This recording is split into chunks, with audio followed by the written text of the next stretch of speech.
నేను ఇవాళ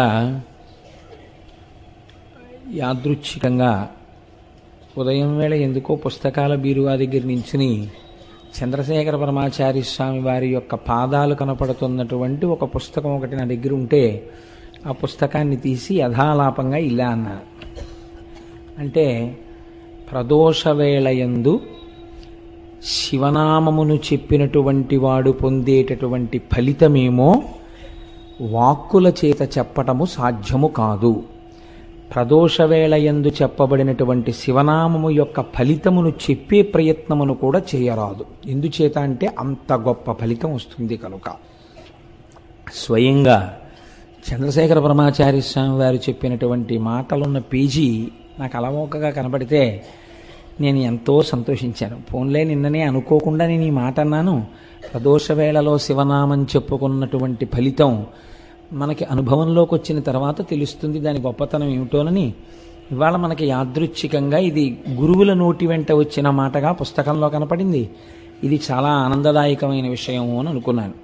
కనుక మనం ఇప్పుడు చక్కగా సంతోషంతో పూనికతో భక్తితో ప్రదోషవేళ కనుక ఆ శివాష్టోత్తరాన్ని చదివి తదనంతరము ప్రవచనాన్ని ప్రారంభం చేసుకుందాం.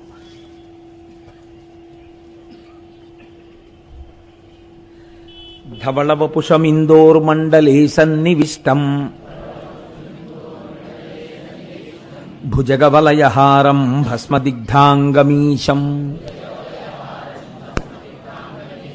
మృగయపరశుపాణిం చారుచంద్రార్ధమౌళిం హృదయకమలమధ్యే సంతతం చింతయామి. చారు చంద్రార్ధమౌళిం అంటారు ధ్యానంలో. చంద్రమౌళీశ్వరుడిగా ఆరాధన చేస్తారు. 4 వర్ణముల వారు సమస్త ఫలితములను పొందడానికి చంద్రమౌళీశ్వరారాధన చేయవలెను అని శాస్త్రం విధించింది. కనుక చంద్రమౌళీశ్వరారాధన చెయ్యడం కోసమని బహుశః నా ఊహ సత్యమైతే 1,00,000 ఇళ్లల్లో ఒక్క ఇంట్లోనైనా ఉండడానికి అవకాశం లేనటువంటి ఒక అత్యద్భుతమైనటువంటి పార్వతీ పరమేశ్వరుల యొక్క రూపంతో కూడిన మూర్తిని మహాశివరాత్రి నాడు 5 పైసలు ఖర్చు లేనటువంటి అద్భుతమైన చంద్రమౌళీశ్వరారాధన మనందరం కలిసి చేసుకుందాం. దానికి మనకి అపర భగీరథుడు గోపాలకృష్ణ గారు ఉండనే ఉన్నారు. ఆ కార్యక్రమాన్ని ఆయనకి చెప్పేస్తే ఆయనే తంటాలు పడి అన్నీ ఏర్పాట్లు చేసుకుంటారు. మనందరం హాయిగా కూర్చుని 5 పైసలు ఖర్చు లేకుండా అని నేను అనేశాను కాబట్టి ఇంకా దానికి ఏం ఉండదన్నమాట ఖర్చు. అలా చేసుకోవడం గోపాలకృష్ణ గారి బాధ్యత, ఇంకా మనకే సంబంధం లేదు. ఆయనకి నా ఎందున్న గౌరవం అటువంటిది. ఇంత మాట వీడన్నాడు ధూర్తతనంగా ఆయన అనుకోరు, దాన్ని అమలు చేయడానికి ప్రయత్నిస్తారు. కాబట్టి మహాశివరాత్రి నాడు అటువంటి మూర్తికి మనం ఆరాధన చేద్దాం. చారు చంద్రార్ధమౌళిం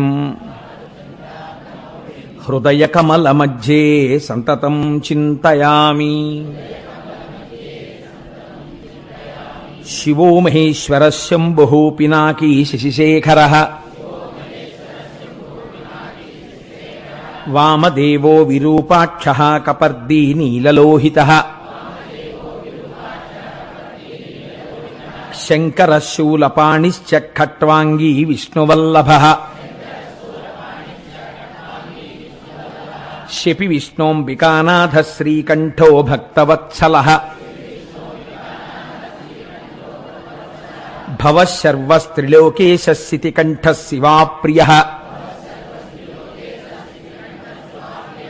ఉగ్రః కపాలీ కామారీ అంధకాసురసూదనః గంగాధరో లలాటాక్షకాలకాల కృపానిధిః భీమః పరశుహస్తశ్చ మృగపాణిర్జటాధరః కైలాసవాసీ కవచీ కఠోరస్త్రిపురాంతకః వృషాంకో వృషభారూఢో భస్మోద్ధూళిత విగ్రహః సామప్రియ సర్వమయస్త్రయీమూర్తిరనీశ్వరః సర్వజ్ఞ పరమాత్మా చ సోమసూర్య అగ్నిలోచనః హవిర్యజ్ఞమయ సోమ పంచవక్త్ర సదాశివ విశ్వేశ్వరో వీరభద్రో గణనాథ ప్రజాపతి హిరణ్యరేతా దుర్ధర్షో గిరిశో గిరీశో నఘః భుజంగభూషణో భర్గో గిరిధన్వీ గిరిప్రియః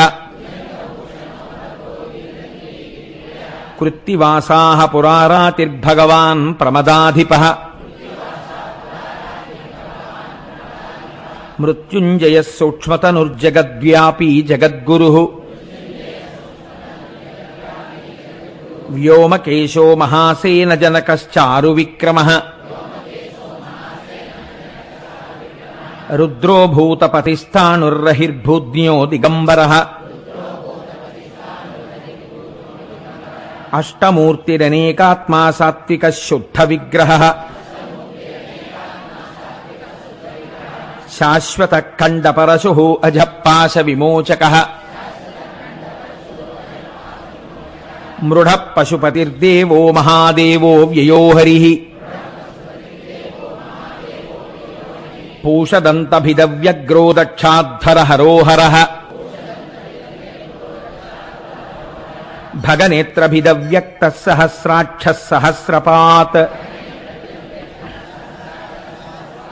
అపవర్గప్రదోనంతస్తారకః పరమేశ్వరః ఏవం శ్రీశంభుదేవస్య నామ్నామష్టోత్తరం శతం శ్రీశివాష్టోత్తరశతనామస్తోత్రం సమాప్తం.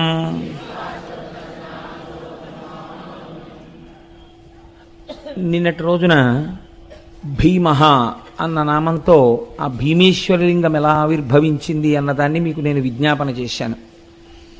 దాని యందు రెండు ఉంటాయి. ఒకటి, ఆయన అటువంటి గొప్ప శాసనాన్ని చెయ్యగలగడం, అటువంటి ప్రభంజనుడైనటువంటి వాయుదేవుడు మన శరీర కార్యములను నిర్వర్తించుట యందు ఎలా సహాయపడాలని శంకరుడు శాసనం చేస్తే ఔదల దాల్చి నిర్వహిస్తున్నాడో అంత గొప్పగా తన తేజస్సు చేత సమస్తాన్ని బూది చేయగలిగినటువంటి అగ్నిహోత్రుడు ఈశ్వర శాసనాన్ని ఔదల దాల్చి యజ్ఞమునందు హవ్యవాహనుడుగా, పితృకార్యముల యందు పిండమును తీసుకెళ్లేటటువంటి వాడిగా, అలాగే మన ఇంట్లో తెల్లవారి లేస్తే అన్నాన్ని పచనం చేసేవాడిగా, హవ్యం వహతి దేవానాం కవ్యం కవ్యాసినామపి పాకంచ కురుతే వహ్నిః శంకరశైవ శాసనాత్ అని లింగపురాణంలోంచి అనుసంధానం చేసుకుంటూ మనం ఆయన ఎలా జగత్తుని శాసించగలిగినటువంటి వాడు అన్నదాని గురించి ఆ భీమేశ్వర నామంతో స్వామి ఆవిర్భవించినటువంటి స్వరూపం గురించి మీకు విజ్ఞాపన చేసి ఉన్నాను. ఇవాల్టి రోజున త్రయంబక క్షేత్రం గురించి, త్రయంబకేశ్వరుడి గురించి మీకు 4 మాటలు చెప్పేటటువంటి ప్రయత్నం చేస్తాను. త్రయంబకం గౌతమీతటే అని మనం అంటాం.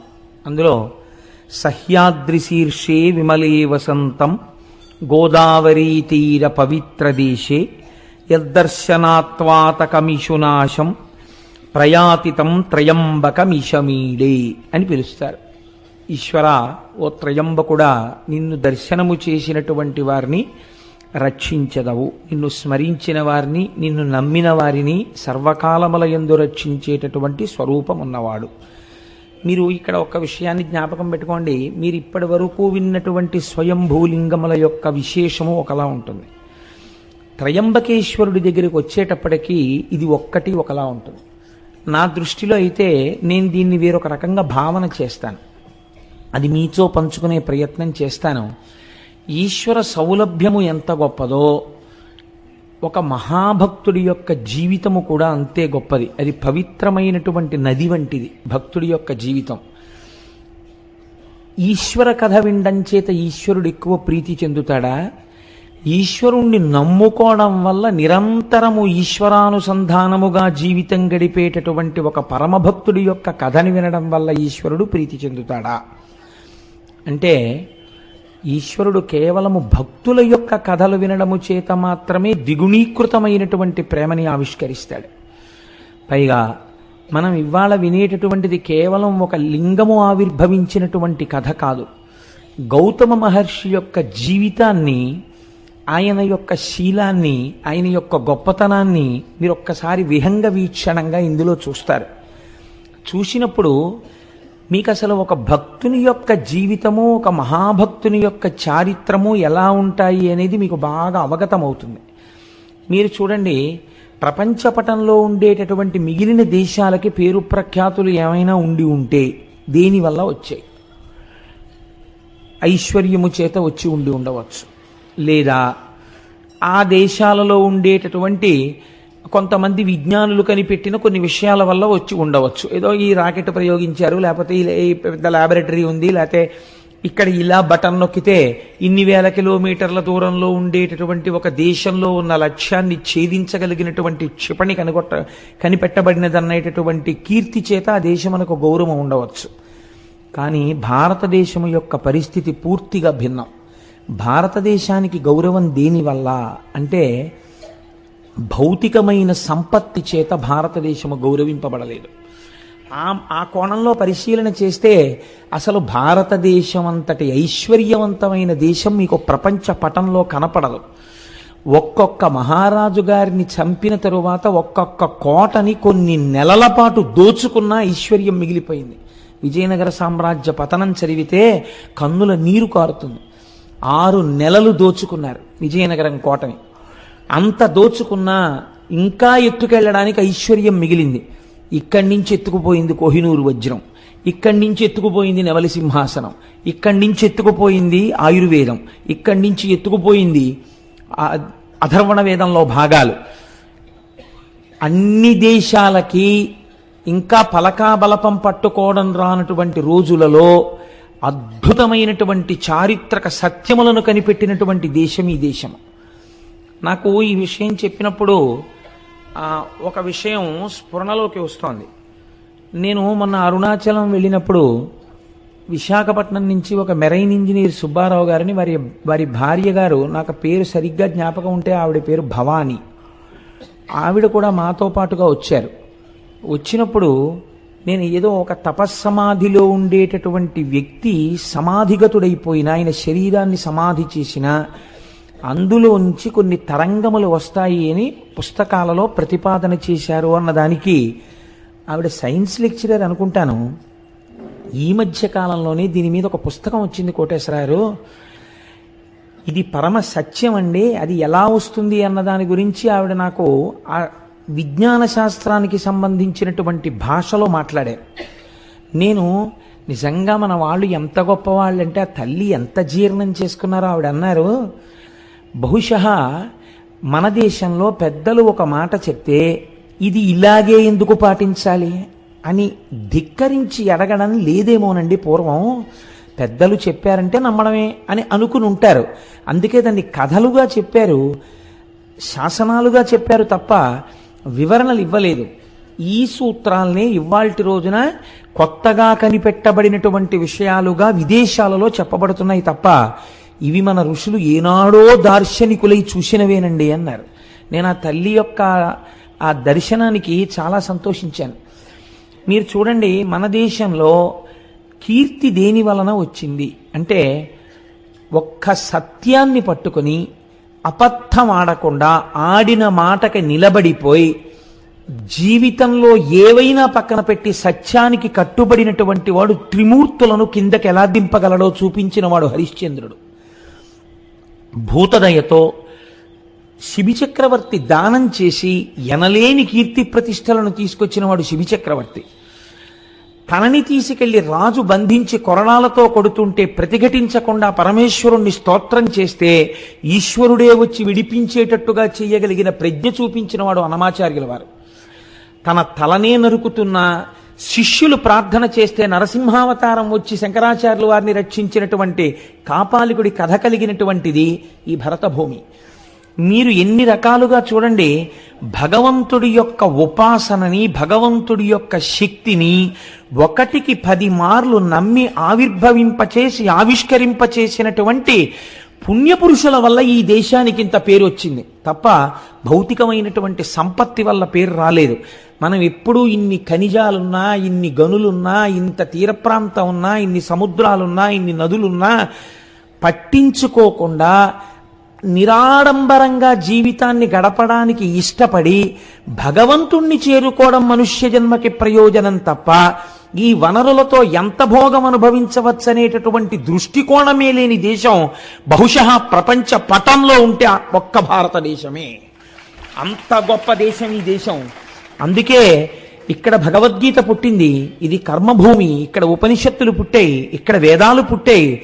అంత క్రైస్తవ మతాధిపతి అయినటువంటి పోప్ జాన్ పాల్ II భారతదేశంలో విమానం ల్యాండ్ అయినప్పుడు ల్యాడర్ మించి మెట్లు కిందకి దిగి భరతమాత మీద కాలు పెట్టకుండా మోకాళ్ల మీద వంగి ఈ దేశపు నేలని ముద్దు పెట్టుకొని భగవద్గీత పుట్టిన చోట, వేదాలు పుట్టిన చోట, ఉపనిషత్తులు పుట్టిన చోట లెక్క పెట్టడానికి వీలు లేనంత మంది మహాపురుషులు పుట్టి నాదోపాసనతో, వేదోపాసనతో, భక్త్యోపాసనతో, కర్మోపాసనతో ఈశ్వరుణ్ణి 1కి 10 మార్లు సాక్షాత్కరింపచేసినటువంటి భూమిని నా పాదంతో తాకడానికి నా మనసు ఒప్పలేదు, నాకు అర్హత లేదు, ముద్దాడి దిగుతున్నానని కాలు పెట్టాడు ఒక విదేశీ. ఈ జాతి ప్రతిష్ట ఎంత గొప్పదో దాన్ని మీరు ఆలోచించండి. అటువంటి జాతికి మనం వారసులం. అటువంటి పుణ్యభూమి మీద కాలు పెట్టి తిరుగాడుతున్నటువంటి అదృష్టవంతులం. విశేషించి ఆంధ్రదేశంలో ఉన్నవాడు ఒక్క రాత్రి నిద్రపోతే శ్రీశైలం వెళ్ళిపోతాడు. ఒక్క రాత్రి రైల్లో పడుకుంటే తెల్లవారేటప్పటికి వెంకటాచలం వెళ్ళిపోతాడు. ఎటైనా వెళ్ళగలడు. అనేకమైనటువంటి పుణ్యనదులతో త్రిలింగ దేశంలో మనం ఉంటున్నాం. మనంతటి భాగ్యవంతులు వేరొకరు ఉండరు. ఎన్ని జన్మల పుణ్యమో భౌతిక సంపత్తితో, అర్థం పర్థం లేని సుఖభావనతో, ఎప్పుడూ అనేక రకాలైనటువంటి కామ సంబంధమైనటువంటి విషయాలతో కొట్టుకుపోయేటటువంటి సంస్కృతి యందు పుట్టకుండా ప్రపంచపటంలో తెల్లవారి లేస్తే భగవన్మయంగా జీవితం గడిపేటటువంటి జీవగడ్డ యందు మనం పుట్టేటట్టుగా అనుగ్రహించినటువంటి ఈశ్వరుడికి మనం ఎన్ని ప్రణతులు ఇడాలి. నేను ఇవాళ ఎందుకు ఈ ఉపోద్ఘాతం మీతో విజ్ఞాపన చేయవలసి వచ్చిందంటే, మీరిప్పుడు వినబోయేటటువంటి త్రయంబకేశ్వర లింగం అటువంటిది. మీరు ఆ శివలింగము గొప్పదా, గౌతముడు గొప్పవాడా అని మీరు విచారణ చేస్తే, ఒకలా ఆలోచించి చూస్తే ఇక్కడ మాత్రం గౌతముడే గొప్పవాడు. ఇది అందుకే మిగిలినటువంటి లింగముల దగ్గర ఒక్క లింగం ఆవిర్భవించింది, 2 లింగములు ఆవిర్భవించాయి. త్రయంబకం విషయంలో అలా కాదు. ఒక నది ఆవిర్భవించింది, ఒక శివలింగం ఆవిర్భవించింది. మనం తెల్లవారి లేస్తే ఏ నదీ జలాలు తాగి బతుకుతున్నామో ఆ నదిని తీసుకొచ్చిన మహాపురుషుడి చరిత్ర ఇవాళ రాబోతోంది. మనం భవతి అంటారు సంస్కృతంలో. భవతి అంటే ఉన్నాను. ఇవాళ మనందరం భవతి ఉన్నాము అంటే దానికి కారణం ఎవరో తెలుసా అండి? గౌతమ మహర్షి. ఆయన తెచ్చిన గోదావరి నీళ్లే కదండి మనం తాగుతున్నాం. అటువంటి మహాపురుషుడి యొక్క చరిత్ర ఇవాళ మనం వినబోతున్నాం. దీనికి ఈశ్వరుడు నిజంగా ఎంత సంతోషాన్ని పొందుతాడో చూడండి. వీళ్ళు కృతజ్ఞతాభావంతో వింటున్నారని ఆనందిస్తాడు. ఇప్పుడు మీరు ఆ కోణంలో నేను ఎందుకు ఈ విషయాన్ని మీకు విజ్ఞాపన చేశానంటే, ఇప్పుడు నేను చెప్పబోయేటటువంటి విశేషాన్ని మీరు ఆ కోణంలో పరిశీలన చేస్తే, ఎందుకు ఈ మాట అన్నారు? లింగ ఆవిర్భావము కన్నా మహాత్ముని యొక్క జీవితమే గొప్పది ఒకలా చూస్తే అని అన్నారే, అలా ఎక్కడుంది ఇందులో అన్న విచారణ చేస్తూ మీరు వినే ప్రయత్నం చెయ్యండి. అది మీ జీవితానికి కూడా ఎంత గొప్ప కొత్త కోణాన్ని తొడుగుతుందో ఆలోచించండి. దీన్ని ప్రారంభం చేస్తూ ఆ శివమహాపురాణంలో ఒక మాట చెప్తారు. మునికులమందు గౌతముడమోఘ తపో విభవాజ్యుడై భృశంబనిశము శంభులింగనియ అనిశము శంభులింగ నియతార్చన సల్పుచు పత్నితో వసించను హరువొప్ప బ్రహ్మగిరి చేరువనొక్క వనస్థలంబునన్ అనువుగ శిష్యకోటి తన ఎండ పఠింపగ న్యాయశాస్త్రముల్. గౌతముడు చాలా గొప్ప మహర్షి. ఆయన గురించి ఎంత చెప్పినా తక్కువే. అటువంటి గౌతమ మహర్షి తన శిష్యులతో కలిసి ప్రతిరోజు శంభులింగారాధనమును చేస్తున్నాడు. ఆ లింగమునకు ఆయన ఏమని పేరెట్టుకున్నాడో చూడండి. శంభులింగాన్ని నేను ఆరాధన చేస్తున్నాను అన్నాడు. ఇది పూర్వకాలంలో మీరు ఒక 50 పేర్లు చూస్తే 51వ పేరు ఇది ఉండేది, శంభులింగం అని. అసలు ఈ పేరే కనుమరుగైపోయింది. వెర్రి వెర్రి పేర్లు, విచిత్రమైన పేర్లు. కలియుగం కదండి, నామస్మరణ జరగడానికి కూడా అవకాశం లేని రీతిలో కట్టడి చేస్తున్నాడు కలిపురుషుడు. కాబట్టి ఇన్ని పిచ్చి పేర్లు, అర్థం ఉండదు అసలు ఆ పిచ్చికి. ఒక్కటి ఈశ్వర సంబంధంతో లేవు. అంత పిచ్చి పిచ్చి పేర్లన్నీ వచ్చేసాయి ఇవాళ రేపు. ఆయన తను ఆరాధన చేసిన లింగమునకు శంభులింగము అని పేరు పెట్టాడు. శంభులింగము అంటే మీకు నేను శంభుహు అన్న నామం దగ్గర వ్యాఖ్యానం చేసి ఉన్నాను. శం భావయతీతి శంభుహు, మంచి భావములను కల్పించగలిగినటువంటి లింగమును ఆరాధన చేశాడు. కాబట్టి ఇప్పుడు ఆయన ఏం కోరుకుని ఉండాలి? మంచి భావనలను కోరుకుని ఉండాలి. ఏమిటా మంచి భావన? అటువంటి మహర్షి కోరుకునేది ఒక్కటే భావన, లోకమంతటినీ లోకేశ్వరుడిగా చూడడం, విశ్వాన్ని విశ్వేశ్వరుడిగా చూడడం. ఇదే ఆయన కోరుకున్నది కదండి. కాబట్టి ఇప్పుడు అలా శంభులింగాన్ని ఆరాధన చేస్తూ దానితో పాటు ఏం చేశాడు? చాలామంది శిష్యులు ఆయనని అనుగమించి ఉండేవారు. వాళ్ళందరికీ అనేకమైనటువంటి శాస్త్రములను బోధ చేస్తూ బ్రహ్మగిరి అనబడేటటువంటి ఒక పర్వత శిఖరము యొక్క పాదమూలమునందు ఆశ్రమమును నిర్మాణము చేసుకుని ఆ శంభులింగారాధన చేస్తూ పరమ పవిత్రమై, యజ్ఞవేది ఎందున్నటువంటి అగ్నిహోత్రం ఎంత పవిత్రమో అంత పవిత్రమైనటువంటి జీవితాన్ని ఆయన గడుపుతున్నాడు. ఇలా గడుపుతుండగా అంతకొండొక కాలంబునందు పొడమికడు అనావృష్టి పొదలని, ఎక్కడలగాని త్రావ నీళ్లులు కరువయ్యే గ్రాసమసలే శూన్యమయ్యను దశలనే చోటనేని. ఇలా నడుస్తుండగా కొంతకాలానికి భయంకరమైనటువంటి క్షామం వచ్చింది. ఆ క్షామమునకు కారణం ఏమిటి? అనావృష్టి. వర్షాలు పడలేదు. వర్షాలు పడకపోతే ఎక్కడా నీరు లేదు. నీరు చాలా గొప్పదండి శాస్త్రంలో. ఎందుచేతనో తెలుసా అండి? మీకు నీరు లేకపోతే మొట్టమొదట పాడైపోయేది ఇది అంటే ధర్మము లోపించిపోతుంది. నీటికి ఒక రకమైనటువంటి ప్రయారిటీ ఉంటుంది. మీరు చూడండి, నేను హైదరాబాద్లో ఒక 7-8 సంవత్సరాల క్రితం మా తమ్ముడి ఇంటికి వెళ్ళాను. వాడప్పుడు ఆ విద్యానగర్ ఏరియాలో ఎక్కడో నల్లకుంట ఏరియాలో ఉండేవాడు. సాయంకాలం స్నానం చేసి నేనేదో సంధ్యావందనం చేసుకుందామని స్నానం చేయబోతుంటే వాడు అన్నాడు, అన్నయ్య నువ్వేమనుకోకు, ఇక్కడ 2 పూట్ల స్నానం చేయడం కుదరదన్నయ్య, అతి కష్టం మీద నీళ్లు తెచ్చుకుంటాం. ఇక్కడ నువ్వేదో పవిత్రోవా సర్వావస్థాంగతోపివా యస్మరేత్ పుండరీకాక్షం స్వాహ్యాభ్యంతర శుచి పుండరీకాక్ష పుండరీకాక్ష పుండరీకాక్ష అనుకుని సంధ్యావందనం చేసుకోన్నాడు. ఇప్పుడు ఏమైంది? స్నానము లోపించింది. ఇంకా నీరుకు కొదవచ్చింది అనుకోండి, అర్ఘ్యం ఇవ్వడానికి కూడా మనం ఇబ్బంది పడిపోతాం. కొన్ని నీళ్లు అర్ఘ్యం ఇచ్చేస్తే గుక్కెడు నీళ్లు తాగడానికి తగ్గిపోతాయని సంధ్యావందనాలు కూడా పోతాయి. ధర్మలోపము దేని వలన ప్రారంభమవుతుంది అంటే నీరు తక్కువైపోవడం వల్ల ధర్మలోపం ప్రారంభమైపోతుంది. కాబట్టి నీరు ఈ లోకాన్ని నిలబెట్టడం, మనిషిని నిలబెట్టడం రెండింటినీ నీరు చేస్తుంది. కాబట్టి నీరు చాలా గొప్పది. అటువంటి నీరు ఎందుకుండదు? ఒక్కటే కారణం, నీరు ఎందుకు భూమి మీద తగినంత దొరకని రోజులు వస్తాయి అని అడిగితే దీనికి లింగ పురాణం సమాధానం చెప్పింది. సంజీవనము సమస్తస్య జగత సలిలాత్మిక భవయిత్యుచ్యతే మూర్తిర్భవస్య పరమాత్మనః అని. భవ అంటే బతికించువాడు. ఏ రూపంలో బతికిస్తాడు? సంజీవనం సమస్తస్య, అన్నిటినీ బతికిస్తాడు. ఎలా? చెట్లు, చామలు, పురుగులు, పుట్ర, మనుషులు అందరూ బతుకుతారు. దేనివల్ల? జగత సలిలాత్మిక, నీటి రూపంలో ఉండి ఆయన బతికిస్తాడు. ఆయనకి ఆగ్రహం కలిగిందనుకోండి, వర్షపు చుక్క పడదు.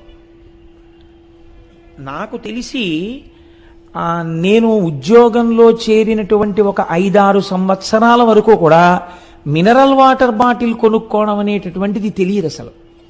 మినరల్ వాటర్ బాటిల్ కొనుక్కోవడం అనేటటువంటి సంప్రదాయం బహుశా నాకు తెలిసి ఒక 5-6 ఏళ్ల నుంచే బాగా వృద్ధిలోకి వచ్చిందేమో అనుకుంటున్నాను.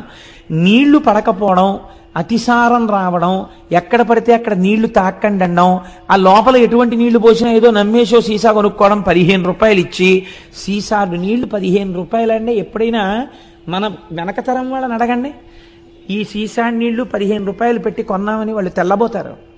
అసలు చలివేంద్రాలు పెట్టి ఎవరైనా ఇంటికి రాగానే ఏమంటే కొంచెం దాహం పుచ్చుకుంటారని మజ్జిగిచ్చినటువంటి గడ్డ మీద తాగడానికి నీళ్లు లేవు. నీళ్లు కొనుక్కుని తాగవలసినటువంటి రోజులు వచ్చాయంటే మనం ఎంతగా శివానుగ్రహానికి దూరం అయిపోతున్నామో ఆలోచించండి. ఒకనాడు కూడా ఇలాగే శివానుగ్రహానికి దూరమైంది లోకం. అదే క్షామము అని పిలిచారు. దీన్ని మీరు త్రయంబకేశ్వర చరిత్ర యందు గట్టిగా పట్టుకోవాలి. అందుకే ఇప్పటికీ లోకమునందు నీరు లేకపోతే సహస్రఘటాభిషేకం అని పరమేశ్వరుడికి చేస్తారు. శివలింగానికి సహస్రఘటాభిషేకం చేస్తే మళ్ళీ వర్షాలు పడతాయని. కాబట్టి చూడండి, లోకంలో నీరు లేదు, క్షామం వచ్చేసింది, ఎక్కడ చూసినా అనావృష్టి. ఇటువంటి పరిస్థితులలో ఒక్కొక్కడు ఎక్కడ నీరు దొరుకుతుందో అక్కడికి వెళ్ళిపోతున్నాడు. వెళ్ళిపోయేటప్పుడు వేటిని వదిలేస్తున్నాడు? వజ్రాలు వదిలేస్తున్నాడు, బంగారం వదిలేస్తున్నాడు, పశువులు వదిలేస్తున్నాడు, గాజెలు వదిలేస్తున్నాడు, ఇళ్ళు వదిలేస్తున్నాడు, అన్నీ వదిలేస్తున్నాడు. గుక్కెడు నీళ్లు దొరికే చోటుకి వెళ్ళిపోతున్నాడు. నీరంటే అంత తేలిక కాదండి. నేను నిడదవోలు షటిల్ చేసేవాడిని. నేను నిడదవోలు షటిల్ చేసే రోజుల్లో గోదావరి పుష్కరాలు వచ్చాయి. పుష్కరాలు వస్తే చాలామంది ఆ పైనుంచి పుష్కరాలకి ఇక్కడ బంధువులు ఇళ్ళకి వచ్చి స్నానం చేసి వెళ్తుండేవారు.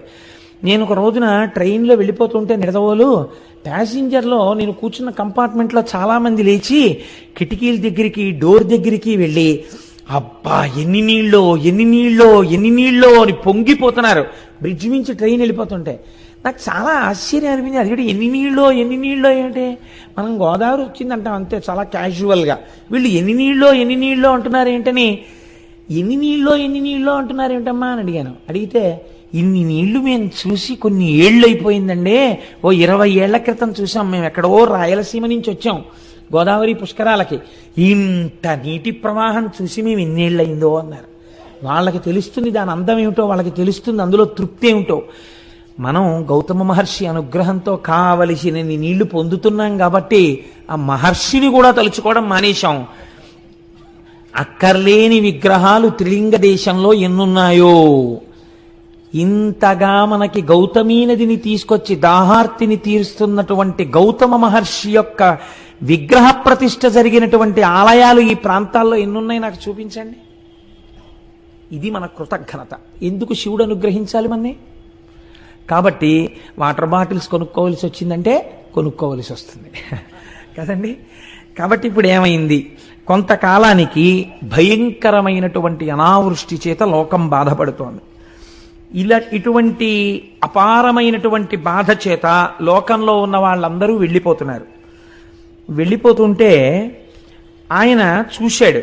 చూసి అయ్యయ్యో ఇలా అయిందేమిటి, నేను ఎలా అయినా ఈ లోకము యొక్క బాధని తీర్చే ప్రయత్నం చేస్తాను అన్నాడు. ఇది ఎందుకండి గౌతముడికి? మీరు కొంచెం జాగ్రత్తగా ఆలోచించండి. తోచనమ్మ తోడికోడలు పుట్టింటికి వెళ్ళిందని అనావృష్టి వచ్చి వర్షాలు లేక లోకంలో అందరూ బాధపడి చచ్చిపోతుంటే వెళ్ళిపోతుంటే ఈ నీరు లేకుండా జీవులు పడుతున్న బాధ నేను తీర్చే ప్రయత్నం చేస్తానని గౌతముడు ఎందుకు అనాలి? ఇదే ఆయన చేసినటువంటి శంభులింగారాధనము. నాకు తపశ్శక్తి ఉంది కాబట్టి నేను ఇలా అంటే అందులోకి నీళ్ళు వచ్చేస్తే గొప్ప కాదు. రమణ మహర్షి తిరువణ్ణామల ఎంత ఎండిపోయింది ఒకప్పుడు. రమణాశ్రమంలో ఉన్నవాళ్ళు కూడా వెళ్ళిపోతున్నారు. వెళ్ళిపోతుంటే రమణుల దగ్గరికి వచ్చి చెప్పారు, అందరూ వెళ్ళిపోతున్నారండి, నీళ్లు లేవన్నారు. అంటే రమణులు అన్నారు, వెళ్ళిపోవడం ఎందుకు, నీళ్లు లేకపోతే వెళ్ళిపోతారా, ఈశ్వర కృప ఉంటే నీళ్లు ఎందుకు రావు అని అక్కడ గొంతు కూర్చుని 4 చారలు మట్టి తీశారు ఇలాగా. అంతే జల పుట్టింది. అదే రమణబావి అని పిలుస్తారు. తిరువణ్ణామల ఎంత ఎండిపోతుంది, రమణాశ్రమంలో ఉన్న రమణబావి ఎండదు. దానికి కావ్యకంఠ గణపతి ముని పేరు పెట్టారు, రమణతీర్థము అని పేరెట్టారు దానికి. కాబట్టి మహాపురుషులు సృష్టించగలరు, వారి తపశ్శక్తి చేత వారు సంకల్పం చేస్తే వస్తుంది. గౌతమ మహర్షి తలుచుకుంటే రోజు ఒక కొండ నీళ్లు తేలేంటి, ఆదిశంకరాచార్యులు వారు తలుచుకుంటే పూర్ణానదినే అమ్మగారి స్నానానికి తీసుకొచ్చారే, అటువంటిది ఓ కొండ నీళ్లు ఆయన తన కోసం తెచ్చుకోలేరా? ఆయన బాధ అది కాదు, ఆయన బాధ లోకం కోసం. ఇది విశ్వమునందు విశ్వేశ్వరుని చూచుట, లోకమునందు లోకేశ్వరుని చూచుట. తను పూజామందిరంలో కూర్చుని బాగా పూజ చేసేసి అయ్య బాబోయ్ ఏమి పూజండి అనేటట్టుగా పూజ చేసి నియుజ్యమానాస్సు గజాస్సు హస్తా సకేశ్చరా స్తోచల పత్రహస్తా బభూవ దేవీ చ కృతాసు హస్తా లక్ష్మీస్తథా పద్మిని పద్మహస్తా అంటారు సుందరకాండలో వాల్మీకి మహర్షి. పూజామందిరంలోనేమో లక్ష్మీదేవికి పూజ, బయటికి వచ్చేమో సీతమ్మ తల్లిని బాధ పెడుతూ ఉండడం. ఎందుకు వచ్చిన దిక్కుమాలిన పూజ? అది కాదు పూజ అంటే. తాను లోకమునందు ఒక భాగము, ఈ లోకము ఈశ్వర స్వరూపము కాబట్టి లోకము బాధపడితే ఇది ఈశ్వరుడి బాధ. కాబట్టి నేను లోకమును రక్షించాలి, అది నా పూజలో అంతర్భాగము అని ఆయన అనుకున్నాడు. ఇది ఆయన చేసినటువంటి శంభులింగారాధన. కాబట్టి ఇప్పుడు ఆయన జలముల యొక్క అధిదేవతను గురించి తపస్సు చేశాడు. మీకు ఏ అవసరం వస్తే ఆ అవసరాన్ని తీర్చగలిగినటువంటి వారి దగ్గరికి వెళ్ళాలి. ఇంట్లో దొంగలు పడ్డారనుకోండి, ఫైర్ ఆఫీస్కి వెళ్ళకూడదు కదా, ఇల్లు అంటుకుంటే ఫైర్ ఆఫీస్కి వెళ్ళాలి. అదేంటంటే మా దగ్గరికి వచ్చారంటే మీరు ఖాళీగా ఉన్నారని వచ్చామంటే అంటే వాళ్ళు ఏం చేస్తారు? ఇంట్లో దొంగలు పడితే పోలీస్ ఆఫీస్కి వెళ్ళాలి. ఈశ్వరుడు లోకం కృతజ్ఞతతో ప్రవర్తిస్తోంది. కృతజ్ఞులైనటువంటి వారికి ఎందుకు ఉపకారం చెయ్యాలి? వీళ్ళ బుద్ధి మరల్చాలంటే నేను వీళ్ళని శిక్ష వెయ్యాలి. తండ్రి కొడుకుని మార్గంలో తేవడానికి ఎలా శిక్షిస్తాడో అలా నేను శిక్షించాలి. కాబట్టి మీరు వర్షించకండి అని ఆజ్ఞాపించాడు. నువ్వు తపస్సు చేశావు, నేను సంతోషించాను, కానీ నేను మాత్రం వర్షించడం కుదరదు, జల సమృద్ధిని లోకమునకు ఇవ్వను. మీరు చాలా జాగ్రత్తగా గమనించండి ఇందులో ఒక విషయాన్ని. మనకి ఈశ్వరుడు ఇచ్చాడు కదా అని అనుభవించుకుంటూ వెళ్ళిపోతే, అందుకే సనాతన ధర్మమునందొక్కదాని యందు మాత్రమే అగ్నికార్యం ఉంది, ఇంకా మీకు ఎక్కడా లేదు. ఇది అగ్నికార్యంలో అగ్నిహోత్రుణ్ణి పిలిచి హవ్యవాహనాన్ని పిలిచి మీరు అనుభవిస్తున్నటువంటి భోగములన్నీ దేవతల యొక్క అనుగ్రహము చేత వస్తున్నాయి కాబట్టి ఆ దేవతలకి హవిస్సులు మీరు ఇవ్వాలి. ఆ హవిస్సుని దేవతలు అందుకుంటారు. అందుకుని వారు మీ పట్ల కృతజ్ఞులై, చూడండి తిన్న ఇంటికి వాసాలు లెక్కెట్టాడంటారు. మీరు హవిస్సు ఇవ్వడం అంటే వాళ్ళకి భోజనం పెట్టడం. వాళ్ళు భోజనం చేశారనుకోండి, వాళ్ళు మీ పట్ల సంతుష్టులు అవుతారు, వాళ్ళు మీకు అపకారం చేయరు, వాళ్ళు మీకు తిరిగి ఉపకారం చేస్తారు. ఎవరెవరు ఏం చెయ్యగలరో ఆ ఉపకారాన్ని వాళ్ళు చేస్తారు. పర్జన్యుడు వర్షాన్ని కురిపిస్తాడు, భూమి సస్యశ్యామలమవుతుంది, వాయుదేవుడు చక్కగా వీస్తాడు, ప్రభంజనుడు కాకుండా లోకమంతా సుభిక్షంగా ఉంటుంది. అందుకే అగ్నికార్యం చేయడం, యజ్ఞం చెయ్యడం, యాగం చెయ్యడం ఈ జాతికి మాత్రమే ఉన్న సొత్తు. అందుకే ఇది కర్మభూమి. తాను బ్రతకడం కాదు, 10 మందిని బ్రతకడం నేర్పించినటువంటి భూమి ఈ భూమి. ఎప్పుడు యాగాలు యజ్ఞాలు మానేశారో అప్పుడే దేశానికి క్షామం బయలుదేరింది. అందుకే మనం చూడండి రేపు ఏం చేస్తున్నాం, 3 క్రతువులు చేస్తున్నాం. ఒకటి సుబ్రహ్మణ్యుడికి పాలాభిషేకం. మీరు వింటారు, మళ్ళీ ఇప్పుడు నేను చరివిరచరణం అవుతుంది. ఆ కావిడి ఎత్తితే చాలంతే 12 తరాల తర్వాత ఎప్పుడో వంశం పెరగకుండా రావలసినటువంటి ప్రమాదాన్ని ఇప్పుడు తీసేస్తాడు ఆ కావిడిని ఎత్తిన వాడికి సుబ్రహ్మణ్యుడు. ఆ పాలు అభిషేకం చేస్తారు, మూర్తి చల్లబడుతుంది. మూర్తి చల్లబడగానే ఎంతమంది ఆ అభిషేకాన్ని చూస్తూ శబ్దం వింటారో అభిషేక మంత్రాల్ని, వాళ్ళందరి కోరికలు సిద్ధిస్తాయి. దేవతల్ని పిలిచి హవిస్సిస్తారు, అగ్నిహోత్రంలో హోమం చేస్తారు. ఆ రోజున చేసినప్పుడు ఆయన ఈ గోత్రనామాలతో హవిస్సు పుచ్చుకుంటాడు. పుచ్చుకున్న తర్వాత వీళ్ళందరికీ ఆయన యోగక్షేమాలు చూస్తాడు. సాయంకాలం కళ్యాణం జరుగుతుంది. ఇందులో అందరూ పాల్గొనలేకపోయారు, మరి వాళ్ళ పరిస్థితి ఏమిటి? అందుకే సాయంత్రం కళ్యాణం చేసి అందరూ చూస్తుండగా కళ్యాణం చేసి కళ్యాణపు అక్షతలు అందరి మీద వేస్తారు. కాబట్టి ఇంతమందిని కూర్చోబెట్టడం కష్టం కాబట్టి కొంతమందిని కూర్చోబెడతారు, కానీ ఫలితం మాత్రం అందరికీ వచ్చేటట్టు ప్రయత్నం చేస్తారు. కానీ ఖచ్చితంగా పాల్గొంటున్న వాళ్ళ యొక్క యశము ద్విగుణీకృతముగా ఉంటుందన్నది మాత్రం శాస్త్రవాక్కు. అందులో ఏమీ సందేహం లేదు. నేను నిస్సందేహంగా చెప్తున్నాను, 200 మంది భాగ్యవంతులే. ఏదో సుబ్రహ్మణ్యానుగ్రహం లేకుండా అంత క్రతువులో పాల్గొనడం కుదరదు. కాబట్టి చూడండి, ఇప్పుడు ఆయన నేను వర్షమును కురిపించలేను, కానీ నీకొక్క ఉపకారం చేస్తాను. ఏమిటో తెలుసా? ఎవడి భయం వల్ల ఈ వాయువు వీస్తోందో, ఎవడి భయం వల్ల ఈ సముద్రుడు దాటి భూమి మీదకి రాడో, ఎవరి భయం వల్ల అగ్నిహోత్రం ఉపకారం చేసి వంట చేస్తోందో వాడి భయం వల్లే నేను కూడా నీటిని తేలేను. కానీ నువ్వు ఇంత తపస్సు చేశావు, నువ్వు నన్ను అడిగావు నీరు కావాలి అని. లోకమునకంతటికి నీరు నేను ఇవ్వలేను, అలా ఇస్తే ఈశ్వర శాసనోల్లంఘనం జరుగుతుంది. నీకిస్తాను నీరు. ఎలా ఇస్తానో తెలుసా? నీకొకలా ఇస్తాను. కావున నేను వృష్టికెటు గర్తను కాగల, ఒక్క గర్తము నీవిక త్రవ్వికొన్న అచట నీరము నించెద, జానుదగ్నమచ్చో వివిధౌషధీతతి బ్రను ఫల ద్రుమ కరంబదమున్ ముదంబు ఆవహిలంగ కూర్చికొనుము అరకయుండు జలంబులెప్పుడు. నా మీద పెట్టకు నీళ్లు తెమ్మని, నువ్వు ఒక చిన్న గుండంతవు, నేనేం చేస్తానో తెలుసా? అందులో నీళ్లు పోస్తాను. అప్పుడు నన్ను పరమశివుడు అడగలేడు, ఎందుకు ఇచ్చావు నీళ్లు, నేను వద్దంటే అనలేడు. గౌతముడు మహానుభావుడు, తెల్లవారి నీలింగార్చనే చేస్తున్నాడు. కాబట్టి ఆయన అంత తపస్సు చేశాడు. ఆయనకి మాత్రం ఒక కుండంలో నీళ్లు పోశారని చెప్తాను. నువ్వు ఎంత కుండం తీయగలవో అంత కుండం తీ, నేను అందులోకి నీరు పోస్తాను, ఒక్క వరం ఇస్తాను. ఏమిటో తెలుసా? కుండం ఆరదు, అందులో ఎప్పుడు నీళ్లుంటాయి. ఇప్పుడు నువ్వేం చేస్తావో తెలుసా? నా మీద పెట్టకు, లోకాన్ని బతికిస్తానంటున్నావు కదా, నువ్వు మీ ఆవిడ కలిసి ఈ నీళ్ళన్నీ పట్టుకెళ్ళి ఎన్ని ఎకరాలకు పోయగలరో అన్నింటికి పోసుకోండి, ఎన్ని పంటలు పండించుకోగలరో పండించుకోండి, ఎంతమందికి అన్నం పెట్టగలరో పెట్టుకోండి. తడి ఉంటే కదా పంటలు పండుతాయి, తడు ఉంటే కదా దాహం తీరుతుంది. ఇందులో నీరు తరిగిపోకుండా నేను చూస్తా. ఈ నీటిని తోడి అన్ని ఎకరాల పంట పండించేంతమందికి అన్నం నువ్వు పెట్టుకుంటావా? పెట్టుకో అన్నాడు. ఇప్పుడు ఏమనాలండి గౌతముడు?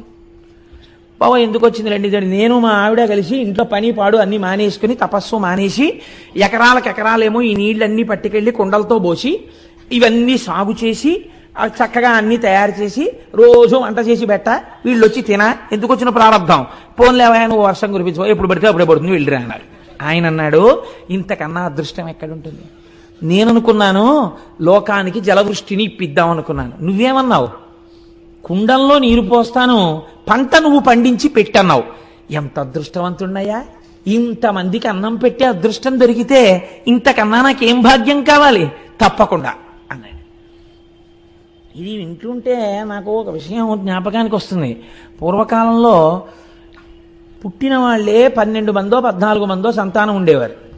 ఇంకా ఎప్పుడు బావగారి పిల్లలో మరిదిగారి పిల్లలో ఇంట్లో చదువుకునేవారు.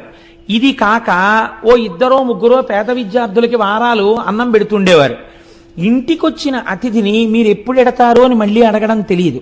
వాళ్ళు నెలలు ఉంటుండేవారు, వాళ్ళకి వండి పెడుతుండేవారు. ఇన్ని చేస్తున్నా ఎంత సంతోషంగా వాళ్ళ జీవితాలు వెళ్ళిపోయాయో. ఒక్కనాడు లేదన్న బాధ లేకుండా వాళ్ళు సంతోషంగా గడిపేశారు. ఇంత అలిసిపోయేవారు, రాత్రి ఇలా వెళ్ళి పడుకోగానే నిద్రపోయేవారు, మళ్ళీ తెల్లవారు లేచేవారు, సంతోషంతో కార్యక్రమం చేసేవారు. ఇంతమందికి పెట్టగలిగిన చెయ్యినా చెయ్యిందని సంతోషించేవారు. అలా వాళ్ళ రోజులు వెళ్ళిపోయాయి. కాబట్టి ఇప్పుడు గౌతముడు చాలా సంతోషించాడు. తప్పకుండా నేను ఆ పని చేసుకుంటానన్నాడు. ఇప్పుడు వరుణుడు ఆ గుండంలో నీరు నింపాడు. ఇప్పుడు గౌతముడు ఏం చేశాడో మీరు అవధరించండి. నాకు నిజంగా ఆశ్చర్యంగా ఉంటుంది ఇది చదువుతుంటే. ఇది చదివినంత తేలిగ్గా విన్నంత తేలిగ్గా ఉండదు. మీరు మనసులో ఒక్కసారి భావన చెయ్యండి ఆయన ఉదారత. ఇదంతా ఎవరెవరు చేశారు? ఆయన భార్య అంతే. అహల్య ఎవరో తెలుసా అండి? బ్రహ్మగారికి ఓ కోరిక పుట్టింది. ఇప్పటి వరకు ప్రపంచంలో పుట్టనంత సౌందర్య రాసిన ఒక దాన్ని నేను సృష్టిస్తానని సృష్టిస్తే ఆవిడే అహల్య. ఇంద్రుడంతటి వాడు మోహపడ్డాడు ఆవిడ కోసం.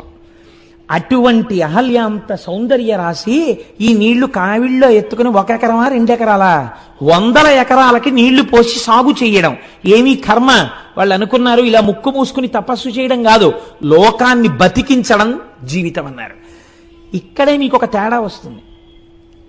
మిగిలిన ప్రపంచ దేశాలు అన్నాయే మాకుంది కాబట్టి మేము సేవ చేస్తున్నాం అన్నారు. వాళ్ళు సేవ అన్న మాట వాడారు. మన వాళ్ళు ఆ మాట వాడలేదు. ఇది లోకేశ్వరోపాసన అన్నారు వాళ్ళు. ఇది మేము సేవ చేయట్లేదు, మేము లోకమనందు ఈశ్వరుణ్ణి చూసి ఈశ్వరుణ్ణి ఆరాధిస్తున్నాం ఈ రూపంలో. అందుకే మన వాళ్ళు ఇచ్చినవాడు పుచ్చుకున్నవాడికి దండం పెట్టడు, ఇస్తున్నవాడు పుచ్చుకున్నవాడికి దండం పెడతాడు. పుచ్చుకున్నవాడు ఇచ్చినవాడికి దండం పెట్టాలా, ఇచ్చేవాడు పుచ్చుకున్నవాడికి దండం పెట్టాలా? పుచ్చుకున్నవాడికే పెడతాడు. అందుకే చూడండి, దానం చేసి పుచ్చుకున్నవాడికి దండం పెడతారు. ఎందుకు పెడతారు? నువ్వు పుచ్చుకోకపోతే నాకు ఊర్ధ్వలోకాల్లో కావలసిన పుణ్యం ఎక్కడి నుంచి వస్తుంది? భవతే విష్ణుస్వరూపాయతే తత్ ప్రామాణ్య విధే త్రిపాదస్య ధరణిం దాస్యామి అంటారు. భవతే విష్ణుస్వరూపాయతే, ఆ ఈశ్వరుడు ఆ విష్ణు భగవానుడు నన్ను ఉద్ధరించడం కోసమని, నన్ను నాయందు పుణ్యమును పెంచడం కోసమని ఈ రూపంతో వచ్చి ఎదురుగుండా నిలబడి నా దగ్గర పుచ్చుకుని నాకు పుణ్యం ఇచ్చాడు. కాబట్టి నీకే నా నమస్కారం అని నమస్కరించింది ఈ జాతి. ఇంత సంస్కార బలంతో సేవించడం ఏ దేశానికి తెలియదు. వాతలు పెట్టుకుని అనవసరంగా మన వాళ్ళు లేనిపోని పొందెచ్చుకుంటారు. ఇది మన జాతికి చెందిన ఉపాసన.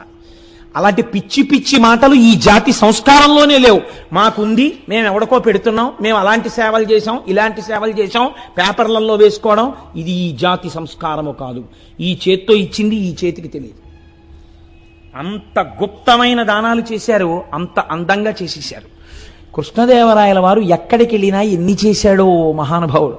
ఎక్కడో సింహాచలం పెడితే ఓ చోట ఓ గోడ మీద ఇలా ఉంటుంది అంతే. ఇన్ని పచ్చల పథకాలు, ఇన్ని మణులు, ఇన్ని ఇచ్చాడు అంతే, బస్. ఇంకెక్కడా కనపడదు.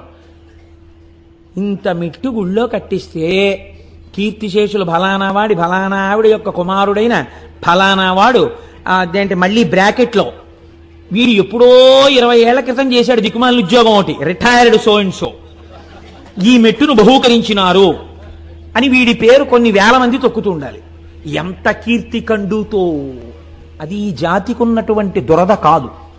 గుప్తంగా దానం చేయడం ఈశ్వరోపాసనగా లోకాన్ని సేవించడం. కాబట్టి ఇప్పుడు గౌతముడు ఏం చేశాడు? అనిరళఘన సుగంధాఢ్యమరవి అరంద విష్యంద సుందర కుసుమ కుంద కుటజ మందార మాధవి మాలతి వకుళ చంపక కరవీర కేతకుల తతుల పరిపక్వ ఫల రాజి భాసుర సహకార దాడిమ ద్రాక్ష బదురుల పంక్తి ఫనస ఖర్జూర శ్రీఫల జంబు జంబీర లికుచ బీజాపూర నికురములను మిండుగా బండి చెన్నార మీరు వ్రీహి యవతి లాఢక చనక్రపి యంగుమాష రాజమాష మసుర ముద్గ రాజియాన నాళ గోధూమ తితతి ఘనముదనరే దోస వంగ అరటి దొండ కాకర పొట్ల సొర బీర చిక్కుడు ఉసిరిక వెలగ కరివేప ఆవయు మరిచ మార్ధ్రకమును బెండ గుమ్మడియును పెండలము కంద చేమయు చిలకండ నామాత్రము కామ్రములు నారింజక జీరము చిర్రి పొన్నగంటియు బుద్ధి పులిచింత తింత్రిని గోగు జీవంతియు రేగు మునగ ములక మిరపకయు జుశ్రకాకినులు బత్సలియును చెమ్మయున్ బడమ మయును నాగ వల్లి లతలను క్రమములుగా వంగతతులు నారికడము లేలలు బలు తీరులలరే. ఎన్ని పండించాడో చూడండి. ఆయన పెద్ద తోటలేశాట, ఎన్ని 100 ఎకరాలు వేశాడో. ఆయన భార్య కలిసి నీళ్లు పట్టుకెళ్ళి సేద్యం చేసి ఇవన్నీ పండించారు. ఎంత లిస్ట్ ఇచ్చాడో మహానుభావుడు. పువ్వులు కూడా పెంచారు వాళ్ళు. అయ్యయ్యో, 5వ చిహ్నం కదా, పువ్వులు ముడుచుకోవాలి, ఇంటికి వచ్చినటువంటి ఆడబడుచుకి పువ్వులు ఇవ్వాలి, అందుకని పువ్వులు ఉండాలి, పూజ చేసుకుంటే పువ్వులు ఉండాలి. అందుకని మందార మాధవి మాలతి వకుళ చంపక కరవీర కేత కుల తతుల పరిపక్వ ఫలరాజి భాసుర సహకార దాడిమ ద్రాక్ష బదరుల పంక్తి పనస ఖర్జూర శ్రీఫల జంబు జంబీర. ఇన్ని పళ్ళు, ఇన్ని పువ్వులు, ఇవి చాలవన్నట్టు భోజనం కోసం వచ్చినటువంటి వాళ్ళకి అసలే క్షామం కదండి. ఏదో పప్పు, ఓ కూర, ఓ పచ్చడి, ఓ పులుసుతో సరిపెట్టుకోండి అనకుండా దోస వంగ అరటి దొండ కాకర పొట్ల సొర బీర చిక్కుడు ఉసిరిక వెలగ కరివేప ఆవయు మరిచ మార్ధ్రకమును బెండ గుమ్మడియును పెండలంబు కంద చేమయు చిలకడము నామ్రతకామ్రమములు నారింజ జీరకము చిర్రి పొన్నగంటియు బొద్ది పులిచింత తింత్రిని గోగు జీవంతియు రేగు మునగ ములక మిరపయు. ఓరి నాయనో, ఇన్ని పంటలు పండించాడు ఆయన. ఇన్ని పంటలు పండించి అదో పెద్ద రైతు బజారు, అదో పెద్ద పుష్పవాటిక. ఇవన్నీ ఏం చేసేవాడు అంటే తెల్లవారేటప్పటికి కుండల్లో పోసి ఈ వరుణగుండంలోంచి నీళ్లు తీసుకొచ్చి బోలెడంతంత అన్నరాసులు వండేవారు ఇద్దరూ కలిసి. ఎన్ని కూరలో వండేవారు. ఇప్పుడు ఏమైంది? అందరికీ తెలిసింది. అక్కడ వరుణగుండం ఉందిట, అందులో నీళ్ళెట్టుకెళ్ళి వండుకోండమ్మా అనర్ట. ఏం చేస్తారో తెలుసా? అహల్య గౌతముడు పొయ్యూది వండుతారట. ఆయన తపస్సు అటువంటిది. అగ్నిహోత్రుడు అలా పనిచేశాడు ఆయన దగ్గర. హాయిగా వండుతారట. మీరు సంధ్యావందనం చేసుకుని పూజ చేసుకుని రండి, భోజనాలు వడ్డించేస్తామంటారట. మధ్యాహ్నం మనం వెళ్ళేటప్పటికి ఎన్ని వేల మందికైనా వడ్డన చేసేస్తారట. కాబట్టి ఇప్పుడు ఏమైంది? రాను రాను రాను రాను రాను రాను ఆ ఆశ్రమానికి క్షామంలో అసలు దొరకడమే కష్టం. అంటే ఉచిత భోజన పథకం ఏమీ బాధ లేదు, దానికేం కార్డు ఉండక్కర్లేదు, అక్కడికి వెళ్ళిపోతే చాలు పెట్టేస్తారు. కాబట్టి ఇప్పుడు వీళ్ళందరూ ఏం చేశారు అంటే వీళ్ళందరూ గౌతమ మహర్షి ఆశ్రమానికి వెళ్ళి చక్కగా ఆ పెట్టినటువంటి పదార్థాలన్నింటినీ తినడం ప్రారంభం చేశారు. పోనీ అక్కడతో వాళ్ళు తృప్తి పడి తిని వెళ్ళిపోతున్నారని మీరు అనుకుంటున్నారా? అంటే స్వార్థ చింతన అన్నది లోకంలో ఎలా ఉంటుందో చూడండి. ఇందులో మళ్ళీ గౌతమ మహర్షి పెడితే తినేవాళ్ళే ఇందరూ. ఒక్కడికి ఇందులో ఏం గొప్పతనంతో తను సొంతంగా ఆ సోలడ అన్నం వండగలిగినటువంటి వాడు లేడు, చుక్క నీళ్లు తాగలిగిన వాడు లేడు. కానీ ఈ కీర్తిలో వాటాలు కావాలి. అందుకని ఎవరనుకుంటున్నారా? గౌతముడు మా మేనమామకి వేలు విడిచిన బావమరిది తోడలుడండి. ఎంత అందంగా దిప్పి పొడిచారో తెలుసా అండి లోకం తీరుని. తన తాతకు తమ్ముని కొమరుడు ఒకడు వచ్చి అన్నట్ట, నా తాతకి తమ్ముని కొమరుడు అండి గౌతముడు. సంబంధం కలుపుకున్నాడు ఆయన. తన తాతకు తమ్ముని కొమరుని కొడుకంచు ఒక్కండు కూడవచ్చే తన తండ్రి ఎల్లుని చెల్లిటికి మేటి మరదియం చొక్కండు తరలివచ్చే తన మేనమామ వదిన ఎల్లుని బావగారని యొక్కండు కలియవచ్చే తన తోడి ఎల్లుని తండ్రికి మేనయల్లుడంచును ఒక్కడు అరసి డాసే ఇట్లు చుట్టరింకంబుల ఎరుగ చెప్పికొనుచు గుంపులై మునికులజులు ఆండ్రు బిడ్డలతో గౌతమాశ్రమంబు వెదుకుకొనుచు వచ్చిరంతయు విందుమీర. రకరకాల సంబంధాలు పెట్టుకున్నారు ఆయనతో. ఏమిటా అనుబంధం గౌతమ మహర్షికి కూడా తెలియదేమో ఇంతమంది చుట్టాలున్నారని. వీళ్ళు ఎప్పుడన్నా కనపడ్డారా గౌతమ మహర్షికి? ఎప్పుడూ కనపడలేదు. ఎప్పుడు వచ్చారు వీళ్ళందరూ? ఇప్పుడు క్షామం కదా లోకంలో. అందుకని ఎంతంత దూరపు చుట్టరికాలని ఎంతంత దగ్గరగా చెప్పారో చూడండి. చెప్పి వీళ్ళందరూ దగ్గర చేరారు. వయసి గతే కక్కామ వికార శుష్కే నీరే కక్కాసార క్షీణే విత్తే కప్పరివారో జ్ఞాతే తత్వే కస్సంసార అంటారు శంకరాచార్యుల వారు. ఇప్పుడు వీళ్ళందరూ చేస్తున్నదేమి? నా భాషలో చెప్పాలంటే పడి తింటున్నారు కదండి. మనకు మాట ఉంది శాస్త్రంలో, అలా పడి తింటున్నారు ఏమిటండి అంటారు. తగినంత ప్రయోజనము లేకుండా పెడుతున్నారు కదా అని తినేసేటటువంటి వాళ్ళు ఉన్న కొంప వృద్ధిలోకి రాదు కదండి. అంటే పడి తింటున్నారు. పూర్వం అలా తినేవారు కాదు, ప్రయోజనము కొరకు తినేవారు.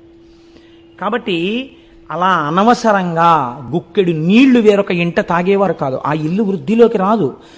దొంగలు వచ్చిన ఇల్లు ఎలా పాడవుతుందో అర్థం లేకుండా చుట్టాల దాడి జరిగిన ఇల్లు కూడా అలాగే పాడవుతుంది.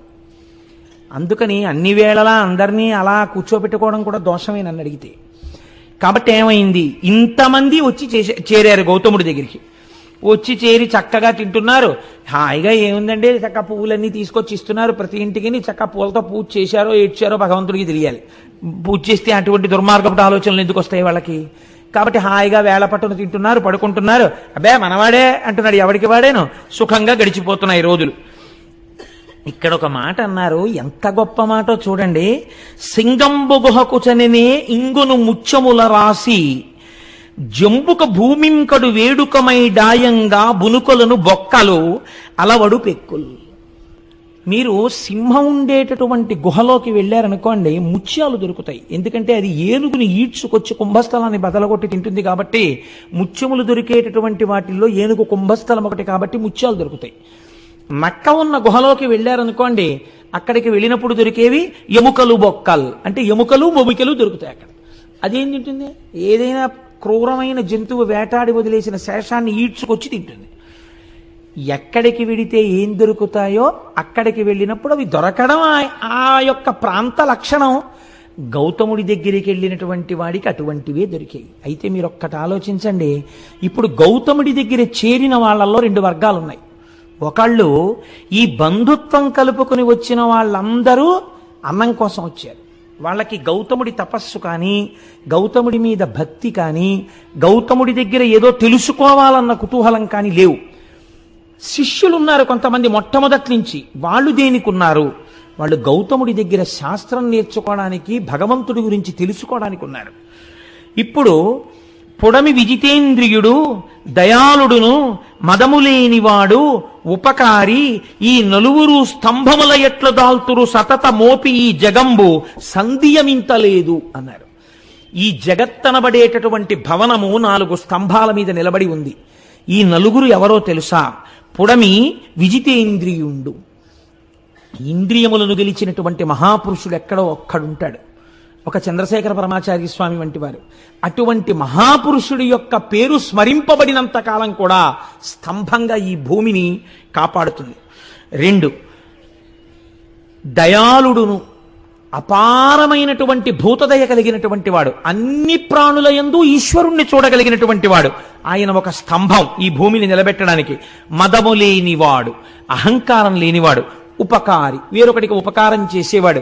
ఈ నలుగురే ఈ భూమండలాన్ని నిలబెడుతున్న స్తంభములు. మిగిలిన వాళ్ళు దీనిలోకి వచ్చిపోతున్న వాళ్ళు. కాబట్టి ఇలా జరుగుతుండగా కొంతకాలానికి ఒక విచిత్రం జరిగింది గౌతమాశ్రమంలో. బహుకాలం బిటులేగెనొక్క దివస ప్రాహ్నంబునన్ గౌతమ ద్రుహిణుండీశ్వర పూజకై సలిలమున్ తొట్టెన్ డనాన్ శిష్యులున్ రహిమీరన్ కలశంబులన్ కొని సరోరాజంబు చేరంగా పోనహివేణుల్ ముని భార్యలప్పుడే జలంబాడంగ విచ్చేయుడు. ఒకరోజు తెల్లవారుజామున గౌతమ మహర్షి శివలింగానికి అభిషేకం చెయ్యాలి, సంధ్యావందనం చేసుకోవాలి. ఒక పాత్ర ఒకదాన్ని శిష్యులకిచ్చి, ఒరే నాన్న వరుణగుండంలోకి వెళ్ళి నీళ్లు పట్టరండ్రా, నేను సంధ్యావందనం చేసుకుని శివలింగానికి అభిషేకం చేసుకుంటాను అన్నాడు. వాళ్ళు ఆ కుండ పట్టుకుని నీళ్లు తేవడానికి వెళ్ళారు. అదే సమయానికి మిగిలినటువంటి మునుల యొక్క భార్యలు అక్కడికి స్నానం చేయడానికి వచ్చారు. ఈ వీళ్ళన్నారు, ఆడవాళ్ళు స్నానం చెయ్యడానికి వచ్చినప్పుడు వాళ్ళు స్నానం చేశాక పట్టుకుందాని లేని అక్కడ నిలబడడం బ్రహ్మచారికి దోషం అవుతుంది. కాబట్టి ఒక్కసారి మీరు పక్కకుండమ్మా, నీళ్లు పట్టుకుని మేము వెళ్ళిపోతామన్నారు వాళ్ళు. కానీ ఆ గౌతమ శిష్యులాముని సతీకాండంబుతో ఒక్క ప్రక్కన చేరుండు ఘనుండు దేశికుడు వేగన్ పూజకై తీర్థమున్ కొనితే రన్మము పంచెనట్లు కదక అట్లుదకమున్ గొంపోవలెన్ తల్లులన్నను నవ్వార రటుల్ తొలగంగ కడున్ గర్వం బఖర్వంబుగాన్. అమ్మలారా, దేశికుడు మా గురువు మమ్మల్ని కుండతో నీళ్లు తెమ్మన్నాడు సంధ్యావందనానికి, లింగాభిషేకానికి. మీరు ఒక్కసారి అలా ప్రక్కకి తొలగితే మేము ఆ నీళ్లు పట్టుకుని వెళ్ళిపోతామమ్మా అన్నారు వాళ్ళు. అనేటప్పటికీ వాళ్ళు అన్నారు, మీకు ఎంత మిడిసిపాటు వచ్చిందిరా, మీకెంత గర్వం వచ్చిందిరా, మునిపత్నులం మేము స్నానానికి వచ్చామా?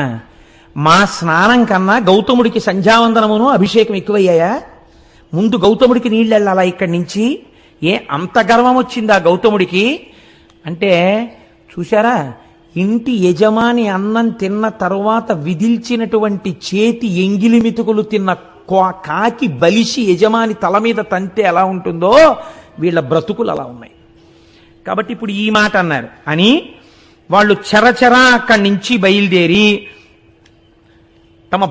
తమ భర్తల దగ్గరికి వెళ్ళేటటువంటి ప్రయత్నం చేస్తున్నారు.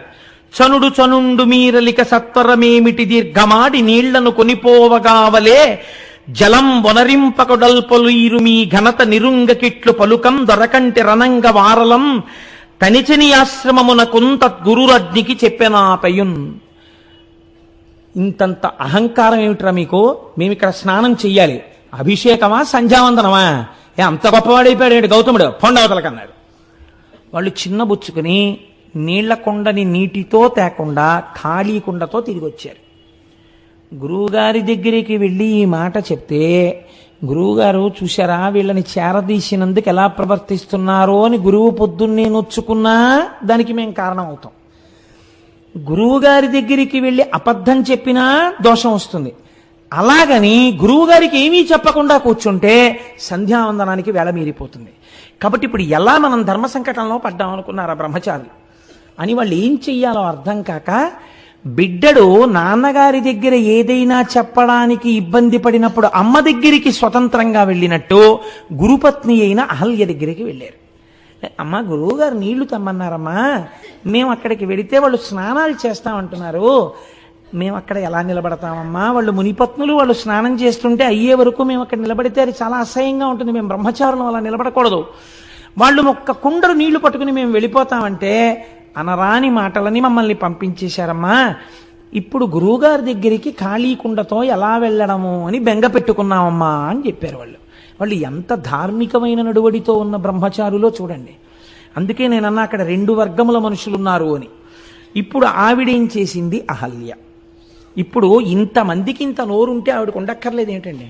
ఆవిడ కూడా వెళ్ళి, మీ ఆయన తీసుకొచ్చాడా ఈ గుండం, మీ ఆయన తీసుకొచ్చాడా ఈ నీళ్లు, కష్టపడింది ఆయన, తెల్లారు లేస్తే ఆయన మోచేతి నీళ్లు తాగుతున్నారు మీరు మీ భర్తలను, ఆయన అభిషేకానికి నీళ్లు పట్టుకెళ్ళొద్దనడానికి మీనెవరు అని వీధి కొళాయి దగ్గర జట్టీలాడుకున్నట్టు దెబ్బలాడుకోవచ్చు. అలా దెబ్బలాడితే ఆవిడ మహాపతివ్రత అహల్య ఎందుకు అవుతుందండి? కావలసింది ఇప్పుడు ఏమిటి? వాదులాడ్డం కాదు, అవతల వాళ్ళ తప్పించడం అంతకన్నా కాదు. వాళ్ళు మునిపత్నులు, లక్ష్మీ స్వరూపాలు. ముందు భార్యగా తన ధర్మమేమి వేళ మీరిపోకుండా భర్త సంధ్యావందనం చేసుకోవడానికి నీళ్ళు ఇచ్చేయాలి, అది భార్యాధర్మం. కాబట్టి ఇప్పుడు ఆవిడ ఏం చేసింది? కడవన కొండు గైకొని తగన్ సరసీస్థలి చేరి నీరమున్ వడిగుని తెచ్చి ఇచ్చి తన భర్తకు దల్మిని దేవ పూజనా తడుపొనరించే అమ్మునుల దారలహల్య మదంబుతోడ ఈ ఎడమము బల్కరించకయే ఏగెను చుల్కన చేసి తానటుల్.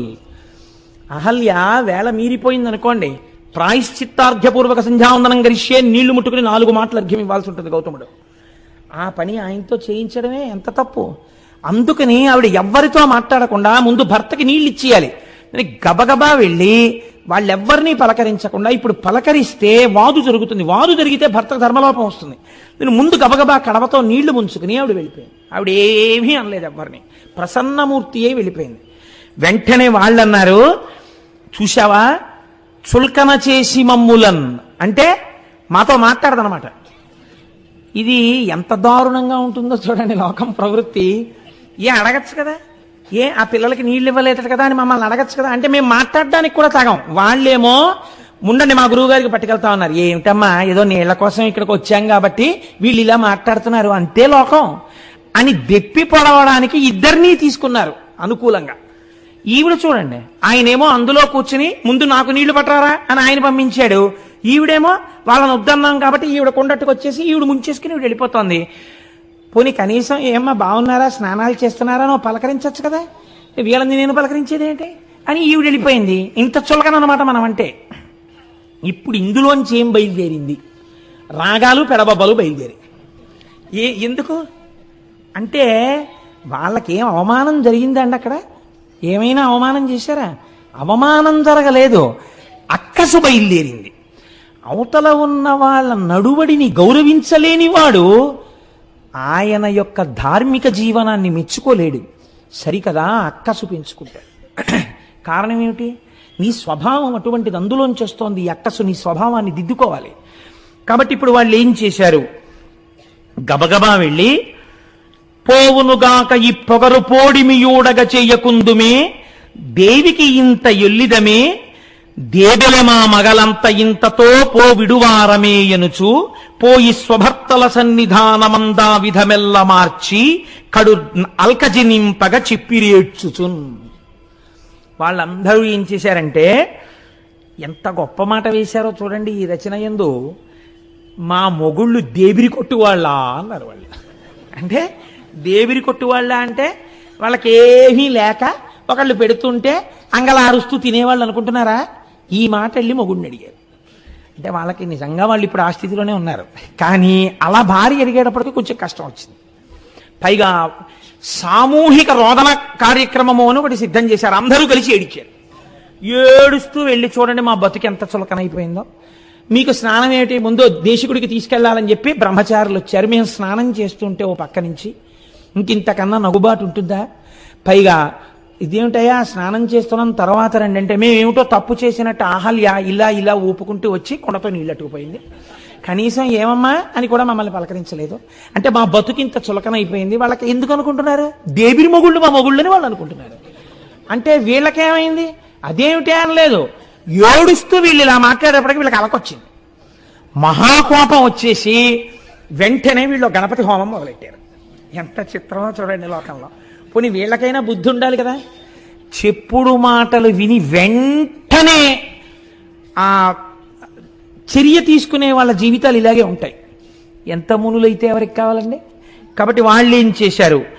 అంతమునుల్ గడున్ముదులనగ్రహముంది కడింది నిష్టతో దంతిముఖున్ విధానమున తద్దయు గొల్వ అతండు వచ్చి మీ చింతల తీర్తు అంచితము చెప్పుడనంగా మునుల్ ముదంబుతో అంతము మీరనివ్వనికి బాపుడు గౌతమునన్ననాతడు.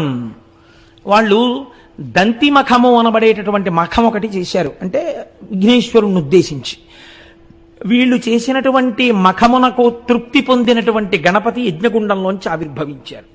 దేని కొరకు ఇంత కష్టపడి మీరు నా గురించి ఇంత గొప్ప మఖం చేశారు, నేను మీకేం చేసి పెట్టాలని అడిగారు. ఏమీ లేదు, పొగరెక్కి ఉన్నాడు గౌతముడు. కాబట్టి ఈ ఆశ్రమంలోంచి గౌతముడు బయటికి తరమబడేటట్టుగా నువ్వేదో ఒక పథకం చేసి మమ్మల్ని రక్షించాలి అంటే ఆయన అన్నాడు, విఘ్నేశ్వరుడు మీరు అడగవలసిన మాటే ఇది. తగునే ఆకలి దప్పులన్ మరుగుచున్ దారల్ సుతుల్ శిష్యులన్ మిగులన్ బొక్కుచు ప్రాణభీతనిటకున్ మీరేగదేరన్ దయానుగుడై గౌతముడెల్లవారికి చటన్ బోనంబులర్పించి మీ వగవున్ బాపి అనంగ చేసెనిపుడా బ్రాహ్మణ్యు నొప్పింతురే. ఒకనాడు మీకు తాగడానికి నీళ్లు లేక, తినడానికి అన్నం లేకపోతే మీ భార్యలతో, మీ బిడ్డలతో, మీ శిష్యులతో ఇక్కడికొస్తే అయ్యో ఇంత కష్టపడుతున్నారా అని వాళ్ళిద్దరూ కలిసి పండించి వండి మీకు వడ్డించి అన్నం పెడుతుంటే, ఆ గుండంలో నీళ్లు ఆయన పేరు మీద తడారకుండా పుడుతుంటే ఆయన్ని ఈ ఆశ్రమం నుంచి తరిమి క్షామంలోకి తోసి మీరు సుఖాలు అనుభవిద్దాం అనుకుంటున్నారా? ఎంత కృతజ్ఞత ఇది!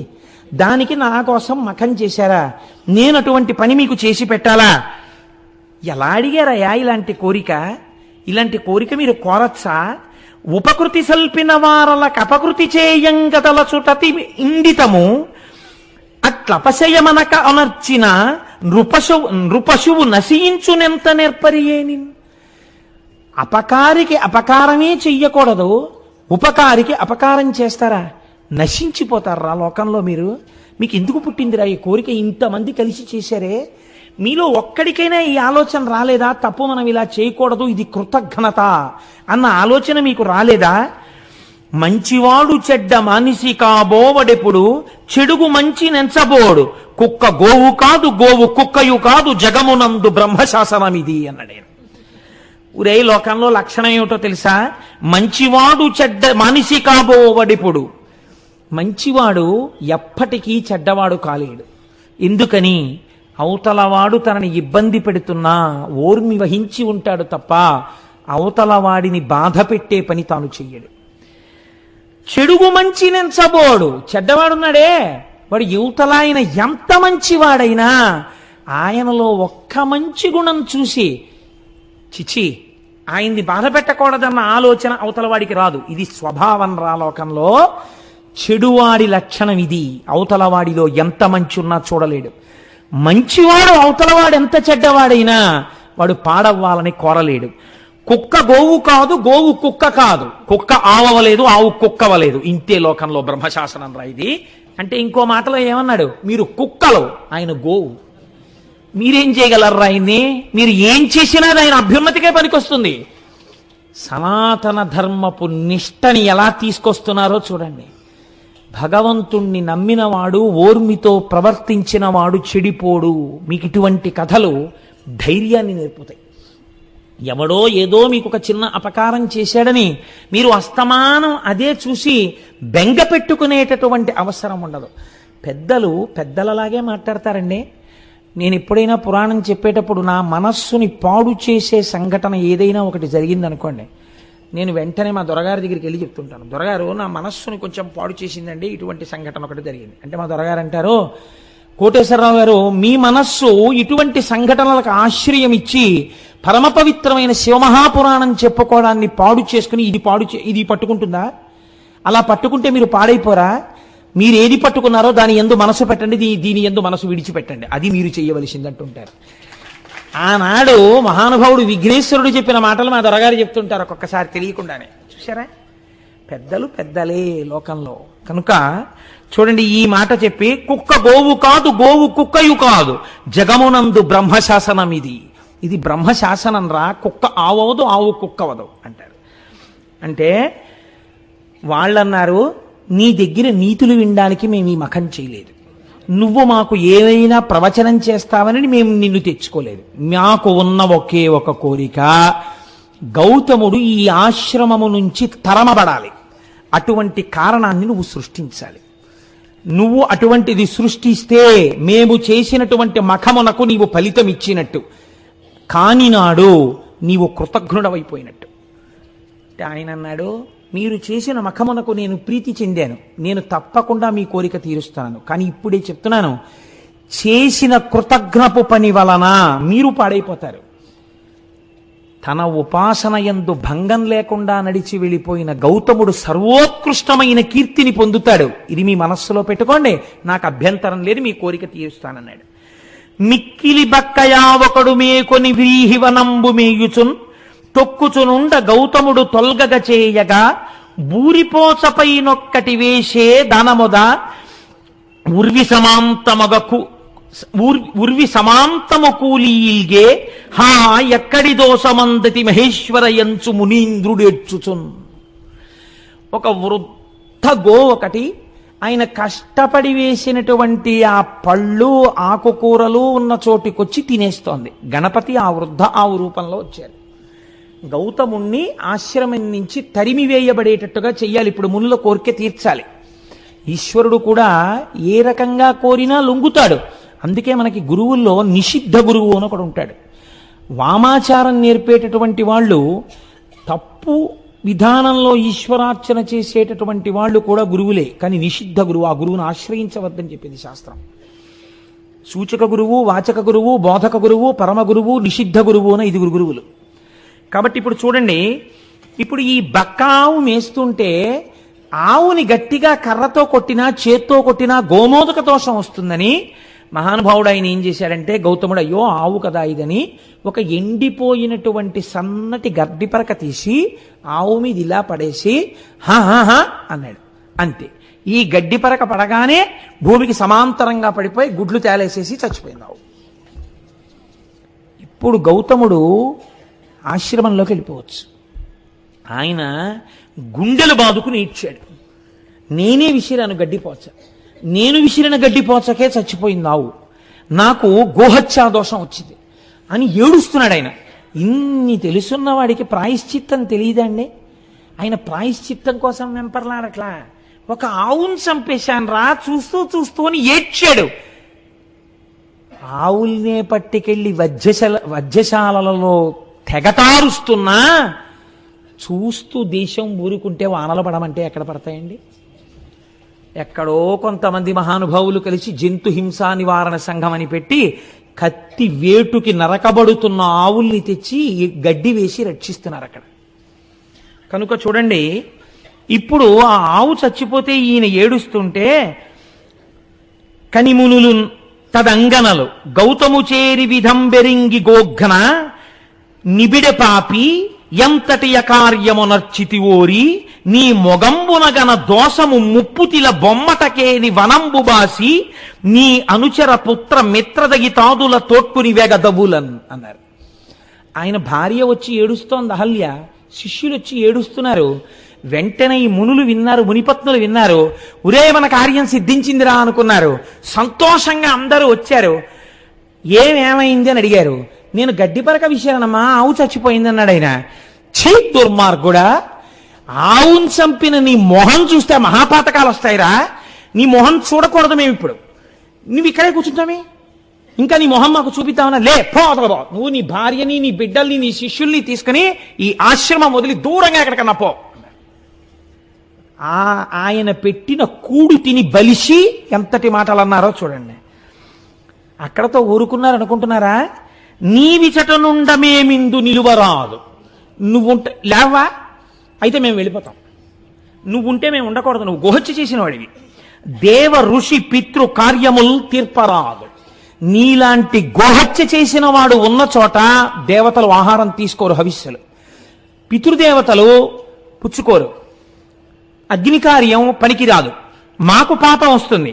కాబట్టి హవ్య కవ్యంబులను గొనరగ్నిపితలు హవ్య కవ్యములను పుచ్చుకోరు, అగ్ని పితృదేవతలను. కాబట్టి సాగు సకుటుంబమెటకేని చక్కనిప్పుడు వెంటనే నీ కుటుంబాన్ని తీసుకుని ఇక్కడి నుంచి పో ఎక్కడికైనా అన్నారు.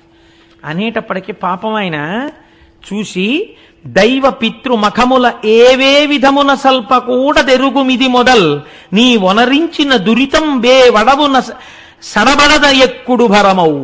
ఓ గౌతమ, వెళ్ళిపోదాం అనుకుంటున్నావేమో, వెళ్ళిపోవడం కాదు. ఇవాళ నుంచి నువ్వు అగ్నికార్యం చేయకూడదు, నువ్వు దేవతలను ఆరాధించకూడదు, నువ్వు పితృదేవతలకు ఏ విధమైనటువంటి పూజలు చెయ్యకూడదు. ఎందుకో తెలుసా? గోహత్య చేసిన నీలాంటి దుర్మార్గుడు పూజ చేస్తే భగవంతుడు నొచ్చుకుంటాడు రా. భగవంతుడు నొచ్చుకుంటే భూమికి భారం ఎక్కువైపోతుంది నువ్వు చేసే పాపపు పనుల వల్ల. ఒక పాపం మీద ఇంకో పాపం చేద్దాం అనుకుంటున్నావేమో, వెళ్ళి మళ్ళీ అగ్నికార్యాలు చేద్దాం, పూజలు చేద్దాం అనుకుంటున్నావేమో, అదేం కుదరదు. నువ్వు దూరంగా ఎక్కడికైనా పో అంతే. ఇప్పుడు ఆయన ప్రాణం ఏమిటండి? ఈశ్వరార్చన. ఆయన భగవంతుణ్ణి అర్చించకుండా ఉండలేడు. ఆయన భగవంతుణ్ణి అభిషేకించకుండా ఉండలేడు, ఆయన అగ్నికార్యం చేయకుండా ఉండలేడు, ఆయన సంధ్యావందనం చేసుకోకుండా ఉండలేడు. అటువంటి వాడిని నువ్వేమీ చెయ్యొద్దన్నారంటే చంపేశారు ఆయన ఇంకో రకంగా. ఇంత బాధ పెట్టే మాటలు మాట్లాడితే ఆయన అన్నట్ట లేచి నిలబడి, చేసితి దోషము నిష్కృతి చేసితినే గాని శాంతి చందదు పుడమిన్ వాసిగ ప్రాయశ్చిత్తము చేసుకొని యఘంబు బాయు సిద్ధమిది ముని. అయ్యయ్యో, తప్పకుండా వెళ్ళిపోతానయ్యా, నేను ఇక్కడ ఉండను, నేను వెళ్ళిపోతున్నానని గబగబా వెళ్ళిపోయాడు మహానుభావుడు. 1 నెల్లాళ్ల పాటు అలా తిరిగాడు. ఎంత దుఃఖం అనుభవించాడో అంతటి గౌతముడు. అయితే మీరు ఒక్కటిక్కడ చాలా జాగ్రత్తగా ఆలోచించాలి. ఇంతటి మహర్షే, ఇంత తపశ్శక్తి ఉన్నవాడే, ఒరే నేను గడ్డి పరక విసిరితే ఆవెందుకు చచ్చిపోయిందిరా, ఇందులో ఏదైనా కుట్రుందా అని ఆయన ఆలోచించలేదు. ఎందుకు ఆలోచించలేదు? అసలు ఒకడి గురించి తప్పుగా ఆలోచించడం ఆయనకి చేత కాదు. గోవు కుక్క కాదు, కుక్క గోవు కాదు. ఎంత గొప్ప స్థితి అండి ఆ గౌతముడిది నిజంగా. ఎటువంటి మహర్షి అండి. అందుకని ఆయన అంతర్ముఖుడై చూడలేదు. ఆయనే చూస్తే వీళ్ళ బతుకులు బయటడిపోతాయి. పైగా వెళ్ళి, నేను చాలా తప్పు చేశానయ్యా, 1 నెల్లాళ్ళు అయిపోయిన తర్వాత చాలా వాడిపోయిన వదనంతో దుమ్ము కొట్టుకుని పోయిన వాడై దూరంగా నిలబడి తన శిష్యుల్లో ఒకడి చేత ఒక్కసారి నా కోసం ఆ మునుల్ని రమ్మనండి అని కబురు చేశాట. వీళ్ళు చక్కగా ఈ నీళ్లు తాగుతూ పువ్వులు పెట్టుకుంటూ చక్కగా ఈ కాయలు పళ్ళు తినేస్తూ ముప్పొద్దుల నా కోపంలో అయితే తెగ తిని కూర్చునున్నారు. అంతకన్నా నేను ఇంకా వాడలేను, నాకు అంత అక్కసుగా ఉంది. కాబట్టి ఆయన వచ్చి పిలిస్తే ఈ మునులు బయటికి వెళ్ళారు. ఆయన అన్నాడు, చాలా దోషం చేశానండి, నిజమే, ఆవును చంపేశాను, కానీ ఇలా ఎన్నాళ్ళు కూర్చోను పూజలు చేయకుండా, ఎన్నాళ్ళు కూర్చోను అగ్నికార్యం చేయకుండా, నా మనస్సు ఊరడిల్లట్లేదు. ఏదైనా ప్రాయశ్చిత్తం ఉంటే చెప్పండి, నేను ఆ ప్రాయశ్చిత్తం చేసుకుని మళ్ళీ నా జీవితాన్ని ఈశ్వరాన్ముఖం చేసుకుంటానన్నాడు. ఆయనకి కావలసింది భగవంతుడంతే, ఇంకొకటి ఆయనకి తెలియదు. ఆయనకి తెలియని విషయాలు వీళ్ళు చెప్పగలరా అండి? అంటే ఏమో, ఇంత తప్పు చేశాను కదా, ఇంతమంది వాళ్ళు తప్పు చేయకుండా ఉన్నారు, తప్పు చెయ్యని వాళ్ళ దగ్గర తప్పు చేసిన వాడు వినడం వినయం, అంతేకాని నాకు తెలిసని నేను చేసుకోవడం ఏమిటి, మళ్ళీ ఇంకో తప్పు చేస్తానేమో. ఎంత వినయానికి ఆయన లొంగాడో చూడండి. ఆయన ఇంకా ఇంకా మెట్లు దిగి వినయానికి ఎడుతున్నాడు, వీళ్ళు ఇంకా ఇంకా మెట్లెక్కి అహంకారానికి ఎడుతున్నారు. వీళ్ళన్నారు, అయితే చెప్తాం విను.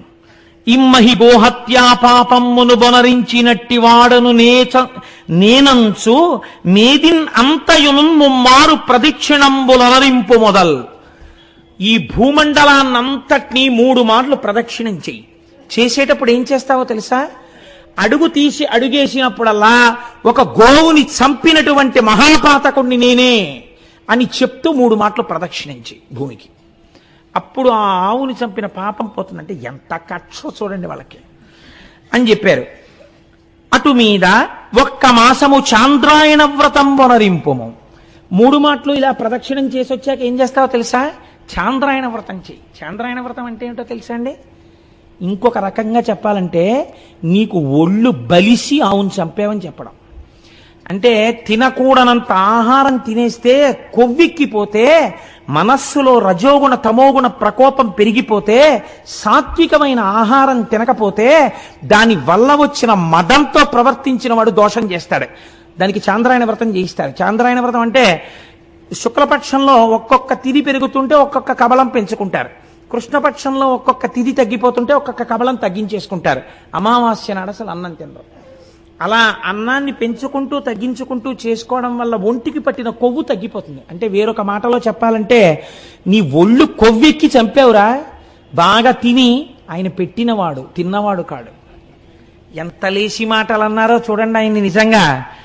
కాబట్టి నువ్వు ఇది చెయ్యి. అటు మీద 1 మాసంబు చాంద్రాయణ వ్రతం వనరింపుము తదనంతరంబున. పోను అక్కడతో అయిపోయిందా? అప్పుడు ఏం చేస్తావో తెలుసా? 101 మారు పాటిగా బ్రహ్మగిరికి ప్రదక్షిణంబు అనరింపుము. 101 మార్లు ఈ బ్రహ్మగిరి చుట్టూ ప్రదక్షిణం చేయి. ప్రదక్షిణం చేసిన తర్వాత అంత మీద మృన్మయములైన లింగంబులర్ధిగూర్చి చేయు అర్చనంబు 1,000,000 మృన్మయ లింగాలు తెచ్చి పెట్టు. నువ్వే చేసుకో ఆ లింగాలన్నీ. చేసుకుని 1,000,000 లింగాలు పెట్టు. పెట్టి ఈ 1,000,000 లింగాలకి అర్చన చెయ్యి. చూడ్డానికి వస్తారు. ఏమిటి మహానుభావ ఈ క్రతువు అంటారు. మహానుభావుణ్ణి కాదు, ఆవును చంపానని చెప్తుండు. చెప్పి చెయ్యి అన్నారు. ఆయన తెల్లబోయాడు విని. ఇంత దారుణమైన శిక్ష, అయ్య బాబోయ్ అంటే అయితే అది కూడా చేయమన్నమాట. అని ఇంకోటి ఏమంటారు అడిగినందుకు చూడండి ఎంత స్థితికి వెళ్ళారో వాళ్ళు. మొగుణ్ణి కొట్టి మొగసాలకు వెళ్ళడం అంటే ఇలాగే ఉంటుంది. కాబట్టి ఇట్లు చేసినచో అఘంబువాయు. ఇక మరి ఒక పద్ధతి వినుము. ఒకవేళ చేయలేవా మొహం అలా పెట్టమే, ఇంకో పద్ధతి చెప్తాం మీరు పునజ్జి అంటే అంతటి మహర్షిని పట్టుకుని ఇవాళ వాళ్ళు ప్రబోధం చేసేస్తున్నారు. ఎంత గొప్పగా మాట్లాడుతున్నారో చూడండి. దినదినమీశ్వరున్ కొలిచి దివ్య తపం వనరించి దేవ గంగను ఇట తెచ్చి తద్విమల కాండమునం అఘమర్షణావగాహనమును ఒనర్చినన్ దురితమంతయు డొల్లు శుభాప్తి కోరి ఇంకను శివలింగ కోటులను కల్పన చేసి భజింపు మాపయిన్. ఏం చేస్తావు తెలుసా? అలా చేయలేకపోతే వెళ్ళి కూర్చుని శంకరుడు గురించి తపస్సు చేయి. శంకరుడు ప్రత్యక్షమైన తర్వాత గంగ నిమ్మని అడుగు. ఇత పూర్వం వారణాసి దగ్గర ప్రవహిస్తోంది ఒక గంగ, ఇంకొక గంగని ఇటు తీసుకురా. భగీరథ ప్రయత్నం అంటారు. భగీరథుడు ఎంత కష్టపడవలసి వచ్చిందండి. ఈయన కర్మ ఈయనకి. వెళ్ళి ఆ గంగనిటి తీసుకురా, ఎక్కడా ఉన్ చంపావో అటువైపు నుంచి ప్రవహింపచేయి. చేసిన తర్వాత ఒక వ్రతం చేయి, అఘమర్షణ వ్రతం అనేటటువంటి వ్రతం. మళ్ళీ 1,000 లింగాలు పెట్టు, వాటికి అర్చన చేయి. ఇవన్నీ చేస్తే నీ పాపం పోతుంది అనుకుంటున్నాం, అలా చేయి మొదలు పెట్టన్నారు. అంటే ఇక పోయేది మొదలెట్టాడంటే ఇంకా భగీరథుడిలా ఇక మళ్ళీ వస్తాడా? ఈ ఆశ్రమం మనది, ఈ పళ్ళు మనవి, ఈ కాయలు మనవి, ఈ కూరలు మనవి. ఇంకా మళ్ళీ భగీరథుడు తిరిగి రాకుండా ఉపదేశం చేశారు. ఆ పిచ్చి ఆయన ఇదేమిట్రా, నేను చదువుకున్నాను కదా, ఇవన్నీ ఎందులో ఉన్నాయిరా, ఏ పురాణంలో ఉన్నాయి, ఏ ఆ ధర్మసింధువులో ఉన్నాయి, ఓసారి ఆ పేజీ నెంబర్లు చెప్పండి అని అడగచ్చు కదా. నా బుద్ధి ఇలా వర్తించేగా అవును చంపాను, పెద్దలు చెప్పిన మాట విందాం అనుకున్నాడు ఆయన.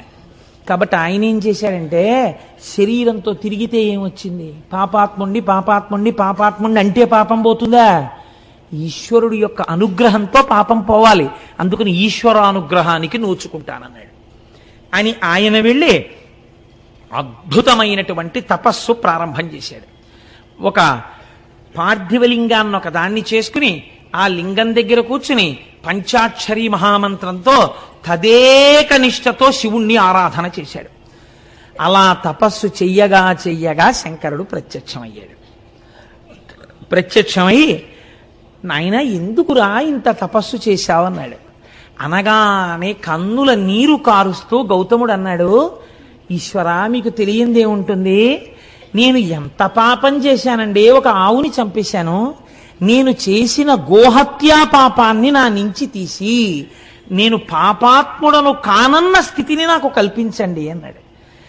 శంకరుడు అన్నాడు ఒక్క నవ్వు నవ్వి, ధన్యుడా నీవు మౌనికుల తల్లజ పుణ్యుడవీవు పాప్ములవు నన్యులు నిన్ వెలార్చిరిటులక్కట అక్కసుతో అనన్య సామాన్య తదీయ దర్శన సమాగత పుణ్యగతిన్ పవిత్రమై మాంజతత చెందుని ఈ జగము మద్వచనం వెంత నమునిమ్మిమై. అయ్యయ్యో పిచ్చాడా, ఇంత తపస్సు చేసి నా పాపం తీయమని అడుగుతున్నావా? నీకు పాపం ఉందనుకుంటున్నావా? అసలు నీకు పాపం లేదురా. నీకు పాపం ఉంది, నువ్వు గోహత్య చేశావని ఎవడు చెప్పాడు? దుర్మార్గులు రా వాళ్ళు. నిన్ను పాడు చేయడానికి ఇలా చెప్పారు, నీ మనస్సు పాడు చేయడానికి. నీకు పాపం లేదు నాయన. జగత్తులో ఎవడైనా గౌతమ మహర్షి అన్న పేరు పలికినా, గౌతమ మహర్షిని చూసినా వాడి పాపాలు పోతాయిరా. అంతటి పుణ్యాత్ముడవు నువ్వు. నిన్ను చూడ్డానికి నేనొచ్చాను నాయన, నాకు పాపం ఉంది తీయమంటావేమిటి? వారలే గోఘ్నపాతకులు, వారే కృతఘ్నులు, గురుఘ్నపాంసనులు, వారలే ధర్మబాహిరులు, వారలే కుచ్చిత గర్హ్య కర్మఠులు, వారలే ఘాతకగ్రనులు, వారలే నృశంసులు, వారే జాల్ములెవ్వారులు నిన్ను పుణ్యునిటు వంచన చేసి కలంచిరోమదిన్. బహుశః నాకు తెలిసి పరమశివుడు ఇన్ని తిట్లు తిట్టడం నేను ఎక్కడ లేదు. ఎక్కడ ఏ పురాణంలో ఏ సందర్భంలో తిట్టడా. శివుడికి ఇంత ఆక్రోశం వచ్చి తిట్టాడంటే వాళ్ళు ఎంత పాపపు పని చేశారో మీరు ఆలోచించండి. నిన్ను ఇలా కష్టపెట్టి నువ్వు పాపాత్ముడివి, గోహత్య చేశావని నిన్ను బాధలు పెట్టిన వారు ఎటువంటి వారో తెలుసా? వారెల గోఘ్న పాతకులు, ఆవుని చంపిన వాళ్ళు విఘ్నేశ్వరుణ్ణి అడిగిన వాళ్ళు. అలాంటి పని చేయమని వారే కృతజ్ఞ గురుఘ్న పాంసానులు, వాళ్ళు కృతజ్ఞులు, చేసిన ఉపకారం మర్చిపోయారు. వాళ్ళు గురుద్రోహులు, నువ్వు గురువువి, నీకు ద్రోహం చేశారు వాళ్ళు. వారలే ధర్మబాహిరులు, ధర్మం విడిచిపెట్టిన వాళ్ళు. వారలే కుచ్చిత గర్హ్య కర్మఠుల్, కుచ్చిత బుద్ధులున్న వాళ్ళు. వారలే ఘాతకాగ్రణులు, మహాఘాతకం చేసేటటువంటి వాళ్ళు. వారి నృశంసులు, అసలు తలుచుకోకూడనటువంటి వాళ్ళు, మనసులో స్థానమీయకూడని వాళ్ళు. వారే జల్ములెవ్వారులు నిన్ను పుణ్యనిట వంచిన చేసి కలంచిరోమదిన్. ఈశ్వరుడింత కోపం పెంచుకోవడానికి కారణం ఏమిటో తెలుసా అండి? ఇంత భక్తుడవైన నీ మనస్సు ఎందుకు పాడి చేశారా వాళ్ళు? దీనికి నాకింత కోపం వచ్చింది. భక్తుడైన వాడి మనస్సు పాడి చేస్తే వచ్చేటటువంటి శిక్ష అది. కాబట్టి ఇప్పుడు ఏమైంది అంటే ఆయన అన్నాడు, నీ దివ్య దృష్టిని చూడివని పరమేశ్వరుడు అవలోకింపచేసిన మునీశ్వరుడు అవలోకించి విస్మితుండై పరమేశ్వరుని చూసి, ఏమిటయ్యా గౌతమా, నీ చెప్పాలా ఎవరు చేశారో ఈ ద్రోహం?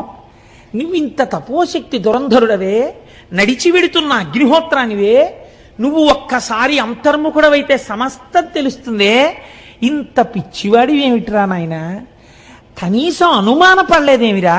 ఒక్కసారి అంతర్ముఖుడవు. నేను చెప్తున్నాను, మీరు చరిత్రలో ఎక్కడైనా వరమివ్వడం చూశారు, కానీ ఇంత బెంగ పెట్టుకుపోయి, ఇంత బాధపడిపోయి, ఇంత పిచ్చాడివేంట్రా నాన్న, నా మాట నమ్మరా, ఒకసారి అంతర్ముఖుడవై చూడు అని శంకరుడు నచ్చ చెప్పి చూడమన్న సందర్భం ఒక్కటి నాకు చూపించండి సమస్త వాంగ్మయంలో. లేదు, అది గౌతముడికే చెల్లింది. ఎంతటి ఉదయుడో మహానుభావుడు, ఎంతటి మహానుభావుడో! ఆయన తెచ్చిన గంగ చేత పోషింపబడిన శరీరాలు ఈ శరీరాలు. ఆయన గురించి చెప్పుకుని విని ధన్యులం కాకపోతే మనం కృతజ్ఞులం అవుతాం. ఈశ్వరుడు ఇన్నాళ్ళకి మనకు అవకాశం ఇచ్చి త్రయంబకేశ్వర లింగం గురించి చెప్పుకునే అదృష్టాన్ని మనకిచ్చాడు. కాబట్టి ఒక్కసారి అంతర్ముఖుడై చూశాట గౌతముడు. సత్యం తెలిసిపోయింది, ఎవరు చేశారో ఈ పని అర్థమైపోయింది. వెంటనే ఆయన కళ్ళు తెరిచి శంకరుణ్ణి చూసి అన్నాడు, ఉపకారమయునిరించిరి కృపానిధి నిజంబు వారు కించుకలైనని నీ కృపకున్ పాత్రమనైతిని నిపుణనై వడసి కొంటి నీ దర్శనమున్. ఆహాహాహా, నాకెంత ఉపకారం చేశారయ్యా వాళ్ళు పరమేశ్వర. వాళ్ళు నన్ను ఇలా తిట్టకపోతే, వాళ్ళు నన్ను ఇలా తోసేయకపోతే, నేను ఇలా తపస్సు చేసి నిన్ను ప్రత్యక్షం చేసుకుంటానా? నిన్ను చూడాలి, నా పాపం పోవాలని ఎంత కఠోరంగా తపస్సు చేశాను, ఎంత మనస్సు పెట్టి తపస్సు చేశాను. అవతల వాడిలో చెడు చూడడం మంచివాడికి చేత కాదురా. కుక్క ఆవు కాదు, ఆవు కుక్క కాదు చెప్పాడు కదా విఘ్నేశ్వరుడు. కాబట్టి మహానుభావులు నాకు ఎంత ఉపకారం చేశారండి, వాళ్ళ వల్ల కదా మీ దర్శనమైంది.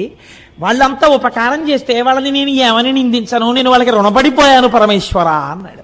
లోకమునందు లోకేశ్వరుణ్ణి చూడడం తప్ప అవతల వాడిని తప్పు పట్టడం చేతకాని గౌతముడు తెచ్చిన గంగ తాగి బతికిన జీవితాలు బురద జల్లుకునే స్థాయిలో తెల్లవారులేస్తే పేపర్ల నిండావే. ఎంత కృతజ్ఞపు కుచ్చిత కుళ్ళు బతుకులై కూర్చున్నాయండి మనవి. ఎంత సిగ్గుపడాలి నిజంగా మనం. గౌతముడు ఎంత పరివేదన చెందుతాడు. ఒక్క చోట గౌతమ మునికి విగ్రహం లేదా? ఒక్క చోట గౌతముడి గురించి చెప్పేవాడు లేడా? ఒక్క చోట గౌతముడికి ఆరాధన లేదా? ఇంతటి మహానుభావుడని చెప్పి ఆయన పేరు మీద ఉత్సవం లేదా? పనికి మాలిన వాళ్ళందరికీ ఉత్సవాలా? ఎంత కృతజ్ఞతతో ఉంది లోకం ఇవ్వాల. ఆయన ఇచ్చిన నీళ్లు తాగా మునుల్నెందుకు అనాలి? మనము వాళ్ళు ఒకటి కాదా? కాబట్టి ఇప్పుడు ఈ మాట చెప్పి ఆయన అన్నాడు, అయినా కూడా అని ఆనందించి చొక్కియున్నంత వరంబిచ్చదా కోరుకొనమనుడు. ఏమిటో నీ ఇంత మంచితనం ఏమిటో. సరే అయిందేదో అయిపోయింది. పాపం తీసేయి అన్నావు, తీయడానికి నీకు పాపం లేదు. వచ్చిన వాడిని ఉట్టినే వెళ్ళిపోతానా? ఏదైనా వరం కోరుకో, వరం ఇస్తానన్నాడు. చిత్రం ఏమిటో తెలుసా అండి? ఆయనకి ఏది గుర్తొచ్చిందో తెలుసా? వరుణుడు జలం ఇవ్వనన్నాడు, మునులు నువ్వు గంగని తీసుకురా అన్నారు. పోనీలే, వాళ్ళు చెప్పిన మాట ఇంకా వింటున్నాడు. ఎంత పెద్దరికం ఇచ్చాడో చూడండి. ఇప్పుడు వాళ్ళు చెప్పిన మాట మనం అడిగితే శివుడు కోపడతాడేమో, ఇంకా నీకేం బుర్రలేదా, వాళ్ళు చెప్పిన మాటలే అడుగుతున్నావు, సర్వజ్ఞుడు కదా అని అనుకోలేదు. మహానుభావం. నిజమైన కృతజ్ఞత అంటే ఇది. నన్ను వాళ్ళు పంపించబట్టి మీ దర్శనమైందండి లొల్లి మాట్లాడటం లేదు. నిజంగా వాళ్ళు ఎంత పుణ్యాత్ములో ఎంత ఉపకారం చేశారో నేను వాళ్ళ చెప్పిన మాటలే గట్టిగా పట్టుకోవాలనుకుంటున్నాడు. అంటే పైకి ఒక మాట లోపల ఒక భావన కాదు, నిజంగా లోకంలో అవతలవాడి యందు దుష్టత్వం చూడడం చేత కానివాడు. కాబట్టి ఇప్పుడు ఆయన ఏమడిగాడో తెలుసా అండి ఆయన్ని, అయ్యా మీరు నిజంగా నన్ను కానీ అనుగ్రహించాలనుకుంటే ఒక్కసారి మీ జటాజూటంలో ఉన్న గంగని విడిచిపెట్టండి, నేను ఆంధ్రదేశానికి తీసుకెడతానన్నాడు. అనగానేట గభాలన గంగ పైనుంచి కిందకి దూకిందిట స్త్రీ రూపంలో. తల్లి తెల్లటి వస్త్రాలతో నిలబడేటప్పటికీ ఇవన్నీ గౌతముడు కోరుకున్నవి కావు. గంగా దర్శనం అయింది ఆయనకి. వెంటనే 2 చేతులు ముకిలించన్నట్ట, తల్లిలో ధన్యపు పుణ్యపు ముల్లోకములకు శుద్ధి ఒనరించదవు ఉత్పుల్లాబ్జలోచన, నన్ను చల్లగా నిర్మలుని చేయు శంకరు రాణి, ఓ శంకరుడి రాణి, అమ్మా పుల్లాబ్జలోచన తామరపూల వంటి కనులున్నదానా, తల్లి లోకాలన్నింటినీ రక్షించేదానా, పాపాలు కడిగేదానా, నన్ను నిర్మలుణ్ణి చెయ్యమ్మా అన్నాడు ఆయన. ఇంకా గంగలో స్నానం చేసి తను నిర్మలత్వం పొందాలని అంటే ఆ తల్లి అంది, తప్పకుండానయ్యా నీకు అభిషేకము గూరిచి వీక చనెద శివుని తలకు వేగ ననగబల్ వ్యాకులితుడంగగు మునినవలోకించి శివుండనియే నిలువుమని గంగన్. ఆవిడంది, నువ్వు కోరుకున్నట్లుగా ఇక్కడొక్కసారి నేను ఆగుతాను, నీటి రూపంలో నీ తల మీద పడతాను. అంటే నీకు గంగా స్నానం అయిపోయింది కదా, నువ్వు నిర్మలుడు అయిపోయినట్టే కదా, ఇంకేం కావాలి, నువ్వేమడిగావు, నన్ను నిర్మలుణ్ణి చేయమన్నావు, నేను ఒక్కసారి నీ తల మీద పడతాను, అభిషేకం అయిపోతుంది. కాబట్టి గంగా స్నానం అయిపోయింది. నీకు స్నానం అవుతుందని లేదా ఆవిడ, నీకు అభిషేకం అవుతుందండి, అయిపోతుంది. కాబట్టి నీవు కోరుకున్నట్టు పోని గంగా స్నానం అయిపోయింది కదా, నేను వెంటనే మళ్ళీ శివుడి తల మీదకి ఎక్కేస్తాను, ఇంకొక మారు భూమి మీద ప్రవహించాను. ఒక్కసారి ప్రవహించినందుకు ఎంతమంది వచ్చి స్నానాలు చేసి పాపాలు వదులుతున్నారో చూస్తున్నాను, మళ్ళీ ఇంకో పాయా వద్దు బాబోయ్, మళ్ళీ తల మీదకి వెళ్ళిపోతానండి. అంటే ఆయన అన్నాడు, అమ్మా నేను అది కాదు కదమ్మా అడిగింది, లోకానికి అంతటికీ సుభిక్షం కావాలమ్మా, నువ్వు ప్రవహించాలని కదా తల్లి నేను కోరింది అన్నాడు. అంటే ఆవిడంది అటు ఇటు చూసి, ఈ మాట వినేటట్టు లేడు, ఈయనకి వరం ఇచ్చినవాడు మా శంకరుడేమో భోళాశంకరుడు, ఈయనేమో కుదరదంటాడు ఎలాగోనని, ఈయన కుదరదు గంగా నువ్వు ప్రవహించనే లోపల మనమేమో నియమం పెట్టేస్తే గొడవ వదిలిపోతుందని శంకరుడి వంక చూసింది. ఏమండి ఆయన తప్పకుండా ప్రవహించమంటున్నాడు, నేను ప్రవహిస్తాను, మీరు లింగ రూపంలో ఇక్కడ వెలియండి, మీరు ఇక్కడ లింగ రూపంలో ఉండండి, నేను ఇక్కడి నుంచి ప్రవహిస్తాను, ప్రవహించి వెడతాను, 33 కోట్ల మంది దేవతలు కూడా నా ప్రవాహం ఎటు వెడుతుందో అటు ఉండాలి. అంటే ఆయన అన్నాడు, తప్పకుండా అలాగే ఉంటాను గంగా అన్నాడు. ఆయన ఎంత భక్తవశంకరుడో ఆయన చూడండి, తప్పకుండా ఉంటాను లింగ రూపంలో ఉన్నాడు. దేవతలందరూ పరుగు పరుగును వచ్చి మన్ని కూడా ఉండమంటాడో ఏమిటో, భీమహా నిన్ననే కదా విన్నాం, ఆయన శాసనం కాదనకూడదు. వాళ్ళు వచ్చి అన్నారు, అమ్మ అమ్మ అమ్మ అమ్మ మాకు మాత్రం ఒక ఎగ్జామ్షన్ ఇయ్యమ్మా, ఏడాదికి ఓ రోజు వచ్చి ఇక్కడ కూర్చుంటాం, 2 పుష్కరాలు వచ్చినప్పుడు ఏడాది అంతా ఉంటాం, 365 రోజులు ఇక్కడే కూర్చుని ఉండమని మాత్రం నియమం పెట్టకమ్మా, మమ్మల్ని వదిలే, అందరి బదులు మహానుభావుడు పరబ్రహ్మం పరమశివుడు ఉంటున్నాడు కదా తల్లి లింగ రూపంలో, మమ్మల్ని వదిలేయమ్మా అన్నారు. సరే పుష్కరాల్లో వచ్చి ఏడాది ఉండండి, సంవత్సరానికి ఓ రోజు వచ్చి ఈ తటంలో కూర్చోండి, అలాగే కూర్చుంటా ఉన్నారు. అన్న తర్వాత ఇప్పుడు ఆ గౌతముని పేరు మీద వెడుతున్నటువంటి గంగ పాయ కనుక దీనిని గౌతమి అని పిలుస్తారయ్యా, ఇదిగో ఈ గౌతమి ప్రవహిస్తుంది అన్నారు. ఇప్పుడు స్వామి త్రయంబకుడు అన్న పేరుతో అక్కడ వెలిశాడు. మిగిలినటువంటి లింగాలకు ఒక్కొక్క దానికి ఒక్కొక్క పేరుంది, ఇక్కడ వెలిసినటువంటి శివలింగానికి త్రయంబక లింగము అని పేరు. అలా ఎందుకంటారో తెలుసా అండి, ఇది పరమశివుని యొక్క అపారమైన కారుణ్యాన్ని, ఆయన సౌలభ్యాన్ని తెలియచేస్తుంది. అప్పై దీక్షితులు వారని మనకి ఒక మహాపండితుడు ఒక ఆయన ఉన్నారు, వారు ఎంతగా శివోపాసన చేశారో అటువంటి వారికి ఒకానొకప్పుడు ఒక ఆలోచన వచ్చింది, అసలు నిజంగా నా మనస్సు శివుణ్ణి పట్టుకున్నది నిజమైతే ఎలా తెలియాలి? నిద్రపోతున్నప్పుడు కూడా శివుణ్ణే తలుచుకుంటూ ఉండాలి, కానీ నిద్రపోతున్నప్పుడు నేను అలా తలుచుకున్నానో లేదో నాకు తెలియదే. రెండోది ఏమిటి, నాకు పిచ్చెక్కితే నేను శివుడి గురించే మాట్లాడుతూ ఉండాలి పిచ్చిలో, అప్పుడు మిగిలిన వాళ్ళు వింటారు నాకు పిచ్చెక్కిన. విని నేను పిచ్చెక్కినప్పుడు ఏం మాట్లాడుతున్నానో వాళ్ళు చెప్తే నేను శివుడి గురించే మాట్లాడితే నేను శివభక్తుడిని అయినట్టు అని శిష్యుల్ని పిలిచి అన్నారు, ఒరే ఆ గూట్లో పిచ్చెక్కే మందుంది, అది పట్టుకురండి, నేను తాగేస్తాను. నాకు ఒక 2 గంటల పాటు ఆ పిచ్చిలో నన్ను ఉండనివ్వండి. నేను ఈ పిచ్చిలో ఉన్నప్పుడు ఏం మాట్లాడుతుంటానో మీరు రాయండి జాగ్రత్తగా కిటికీ దగ్గర కూర్చుని. ఓ 2 గంటలు అయిపోయిన తర్వాత లోపలికి రండి, ఇదిగో అటువైపు కిటికీలో ఇంకో మందు ఉంది, అది పోసేయండి నా నోట్లో, నా పిచ్చి తగ్గిపోతుంది. తగ్గిపోయిన తర్వాత నేను పిచ్చిలో ఏం మాట్లాడానో నాకు చూపించండి రా అన్నారు. దీన్నే పిచ్చెక్కినప్పుడు అప్పయ్య దీక్షితుల వారు చేసినటువంటి స్తోత్రాల్ని ఉన్మత్త పంచశతి అని పిలుస్తారు. ఆయన పిచ్చిలో మాట్లాడారు. ఆయన పిచ్చిలో పరమశివుడి గురించి ఏమని మాట్లాడారో తెలుసా అండి? ఒక శ్లోకం ఉన్మత్త పంచశతిలో, అర్కద్రోణ ప్రభృతి కుసుమైరచనం తే విధేయం ప్రాప్యంతే నస్మరహర ఫలం మోక్ష సామ్రాజ్య లక్ష్మీ ఏతజ్జానన్నపి శివ శివ వ్యర్థయన్ కాలమాత్మన్ ఆత్మద్రోహీకరణ వివశో భూయ సాధపతాని. ఆ ఉన్మత్త పంచశతిలోంచి ఒక శ్లోకం ఇది. ఆయన అన్నారు, ఈశ్వర, ప్రపంచంలో ఎవడైనా చాలా గొప్ప కోరిక తీర్చాలి అని అనుకుంటే దానికి తగిన పూజ అడుగుతాడు. నువ్వేమడిగావు? జిల్లేడు పువ్వులతో పూజ అడిగావు. ఎవరైనా జిల్లేడు పువ్వులు కోసుకుంటుంటే మీరు ఎందుకండి జిల్లేడు పువ్వులు కోసేస్తున్నారని ఎవరు అడగరు. ఆ పనికి మాలిన అన్ని ప్రదేశాల్లోనూ జిల్లేడు ఉంటుంది కాబట్టి లోకమంతా విడిచిపెట్టేసినటువంటి చెట్టు యొక్క పూలు నీకు కావాలి. రెండోది ద్రోణి, అర్క ద్రోణ, ద్రోణ పుష్పం అంటే తుమ్మి పువ్వు. రెండోది నీకు తుమ్మి పువ్వు కావాలి. ఈ 2 ఎవ్వరూ అడగరు, ఎవ్వరూ కొయ్యరు, ఎవరూ దండలు కట్టరు, ఎవరూ సిగలో పెట్టుకోరు. అది ఇంతంత బంతుల్లో ఉంటుంది. ఆ బంతుల్లోంచి ఇంతంత పువ్వు బయటికి వస్తుంది, ఇంతే ఉంటుంది. శ్రీకాళహస్తిలో బయట అమ్ముతుంటారు ఈ తుమ్మి పూలు. కాబట్టి నీకు ఈ తుమ్మి పూలు వేస్తే చాలు, ఈ జిల్లేడు పూలు వేస్తే చాలు. ప్రపంచంలో ఎవ్వరూ కోరుకోనివి, ఒకవేళ ఎవరైనా వచ్చి కోసుకుంటున్నా అదేంటబ్బాయి అలా కోసేస్తున్నావు అని అననివి, ఇంత చౌకబారుగా దొరికేవి, ఈ రెండింటినీ నువ్వు పుచ్చుకుని ప్రాప్యంతే నస్మరహర ఫలం మోక్ష సామ్రాజ్య లక్ష్మీ. ఏమిస్తావు? ఓ రూపాయో పావలో ఇవ్వడం కాదు, ఒక్క తుమ్మి పువ్వు వేస్తే, ఒక్క జిల్లేడు పువ్వు వేస్తే మోక్షం ఇచ్చేస్తావు.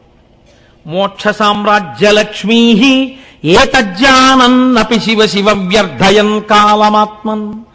ఇంత అనుగ్రహ ప్రదాతవై నువ్వుంటే ఒక్క జిల్లేడు పువ్వు, ఒక్క తుమ్మి పువ్వు తెచ్చి నీ పాదాల మీదేసి శివా శివా అని నేను అనను.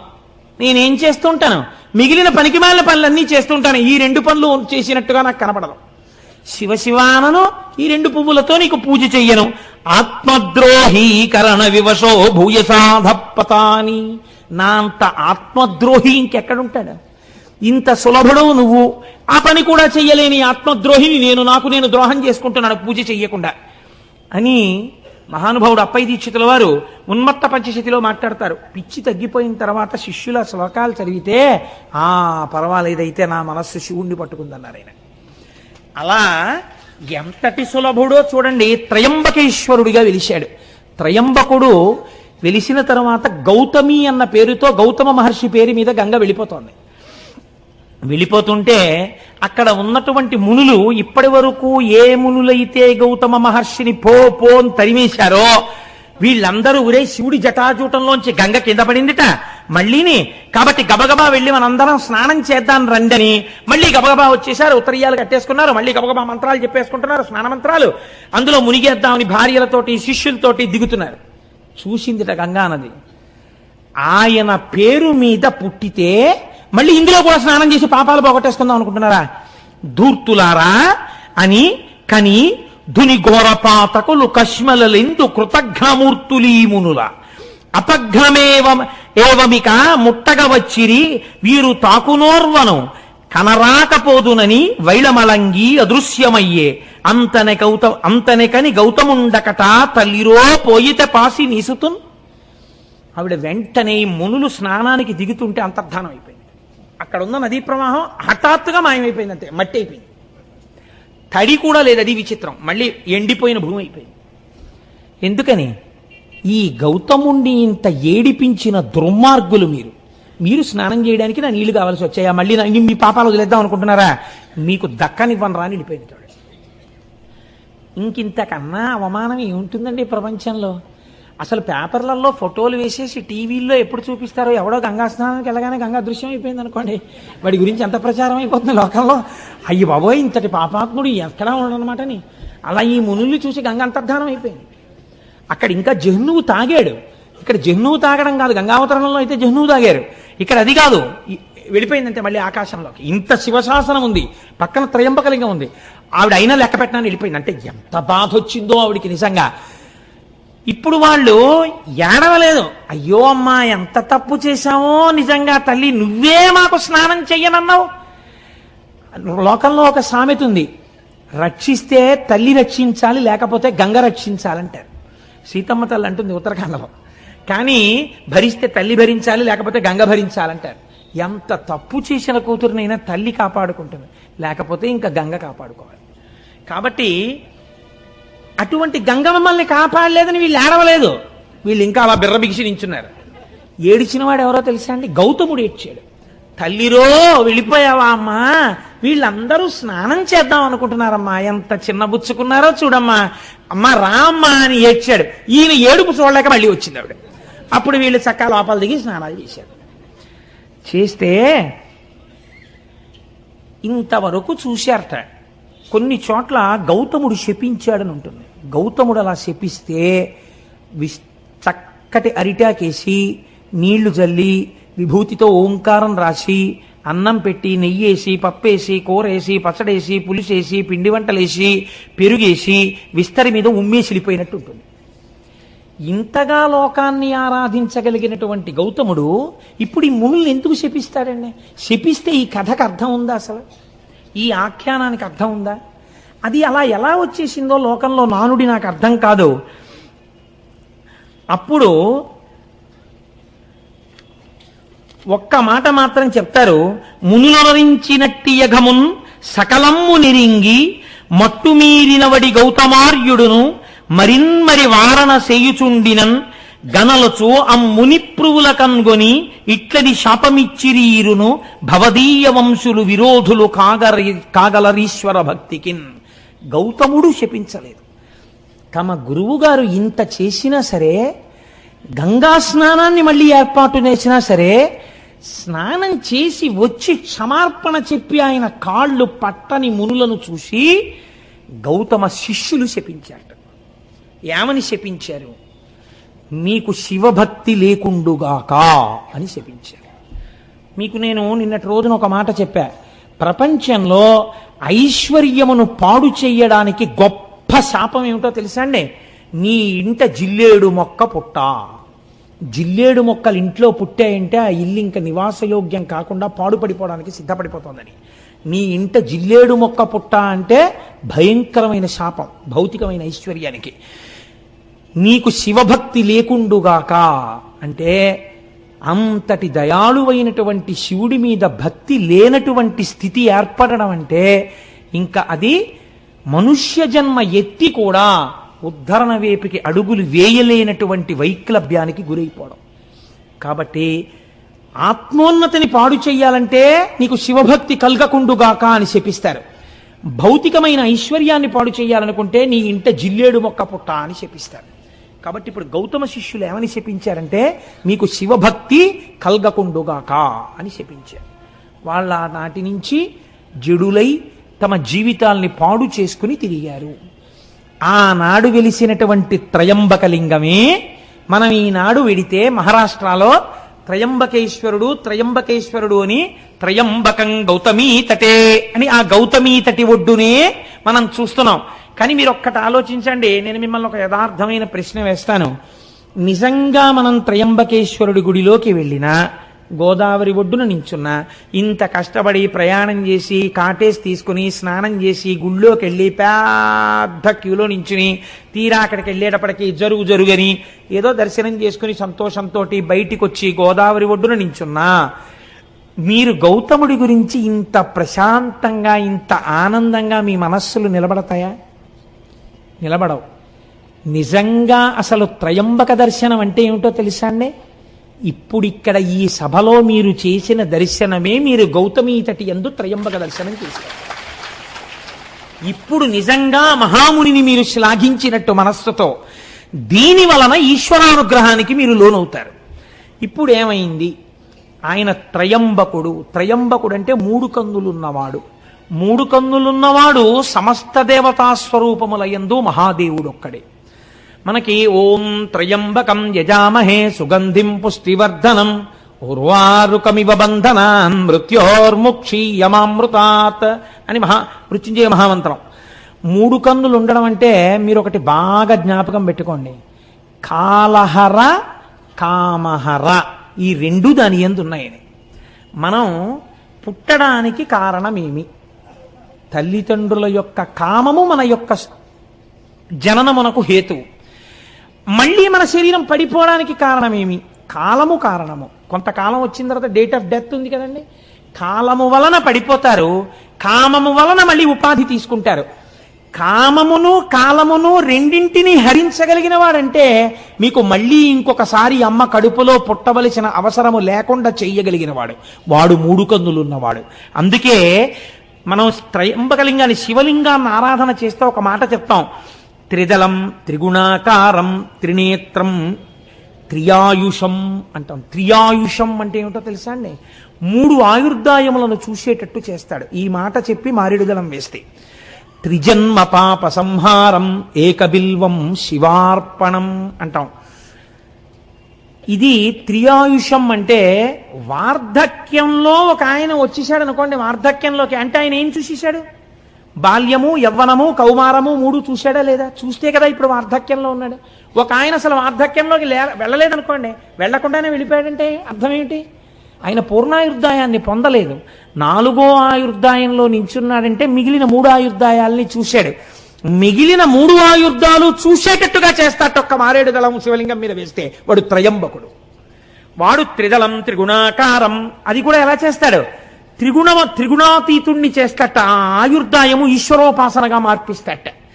మార్పించి ఏ పాపము మీకు అడ్డొస్తోందో ఈశ్వరుణ్ణి చేరకుండా దాన్ని తీసేస్తట. ఇదంతా దేనికి? ఒక్క మారేడుదళానికి. అంత సులభుడై ఉంటాడు.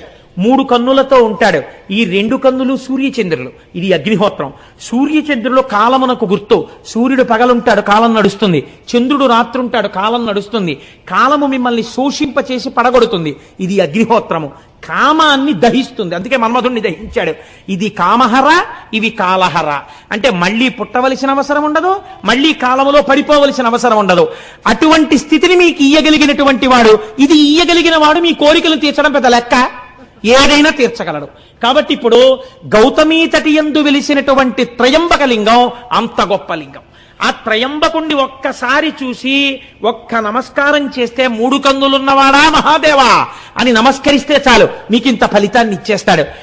ఇంతటి మహాపురుషుడై లోకమునందు ద్వంద్వభావనలు లేకుండా అంతటా ఈశ్వరుణ్ణే చూస్తూ శంభులింగ ఆరాధనా ఫలితముగా జీవితమును అలా మార్చుకుని భగవంతుణ్ణి భూమి మీదకి తీసుకొచ్చి తన విరోధుల్ని ఈశ్వరుడు తిట్టేంత కోపం ఆయనకి కల్పించి ఒక నది ప్రవహించేటట్టు చేసి ఆనాటి నుంచి ఈనాటి వరకు మన వరకు బతుకుతున్నామంటే, ఇన్ని క్షేత్రాలు వచ్చాయంటే కారకుడైన మహాపురుషుడైన గౌతముణ్ణి మనం ఇవాళ స్మరించగలిగాం.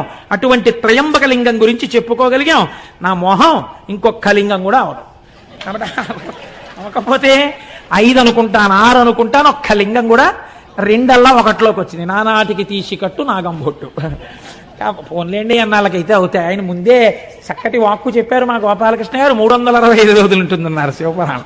అలా అవుతుందో ఏమిటో నాకు. ఆయన వాక్కు సత్యవాక్కు. అందుకని మీరు ఎప్పుడో మళ్ళీ రేపు ఎప్పుడో మహానుభావ 42 రోజుల్లోనో 40 రోజుల్లోనో అయిపోతుంది అనండి మళ్ళీ ఒకసారి. కనుక అంతటి గొప్ప శివలింగ దర్శనం మనం ఇవాళ చేశాం. ఆ గౌతమీ దర్శనాన్ని చేశాం. ఆ గోదావరి నీటిని ఇంటికెళ్ళి తాగేటప్పుడు ఎంత కృతజ్ఞతాభావంతో తాగుతామండి. ఇవాళ ఇంటికెళ్ళి గ్లాసులో నీళ్లు తీయగానే ఇప్పుడు మనకి నీళ్లు కనపడవు. ఆ గౌతముడు, ఆ అహల్య వాళ్ళ కారుణ్యం కనపడుతుంది.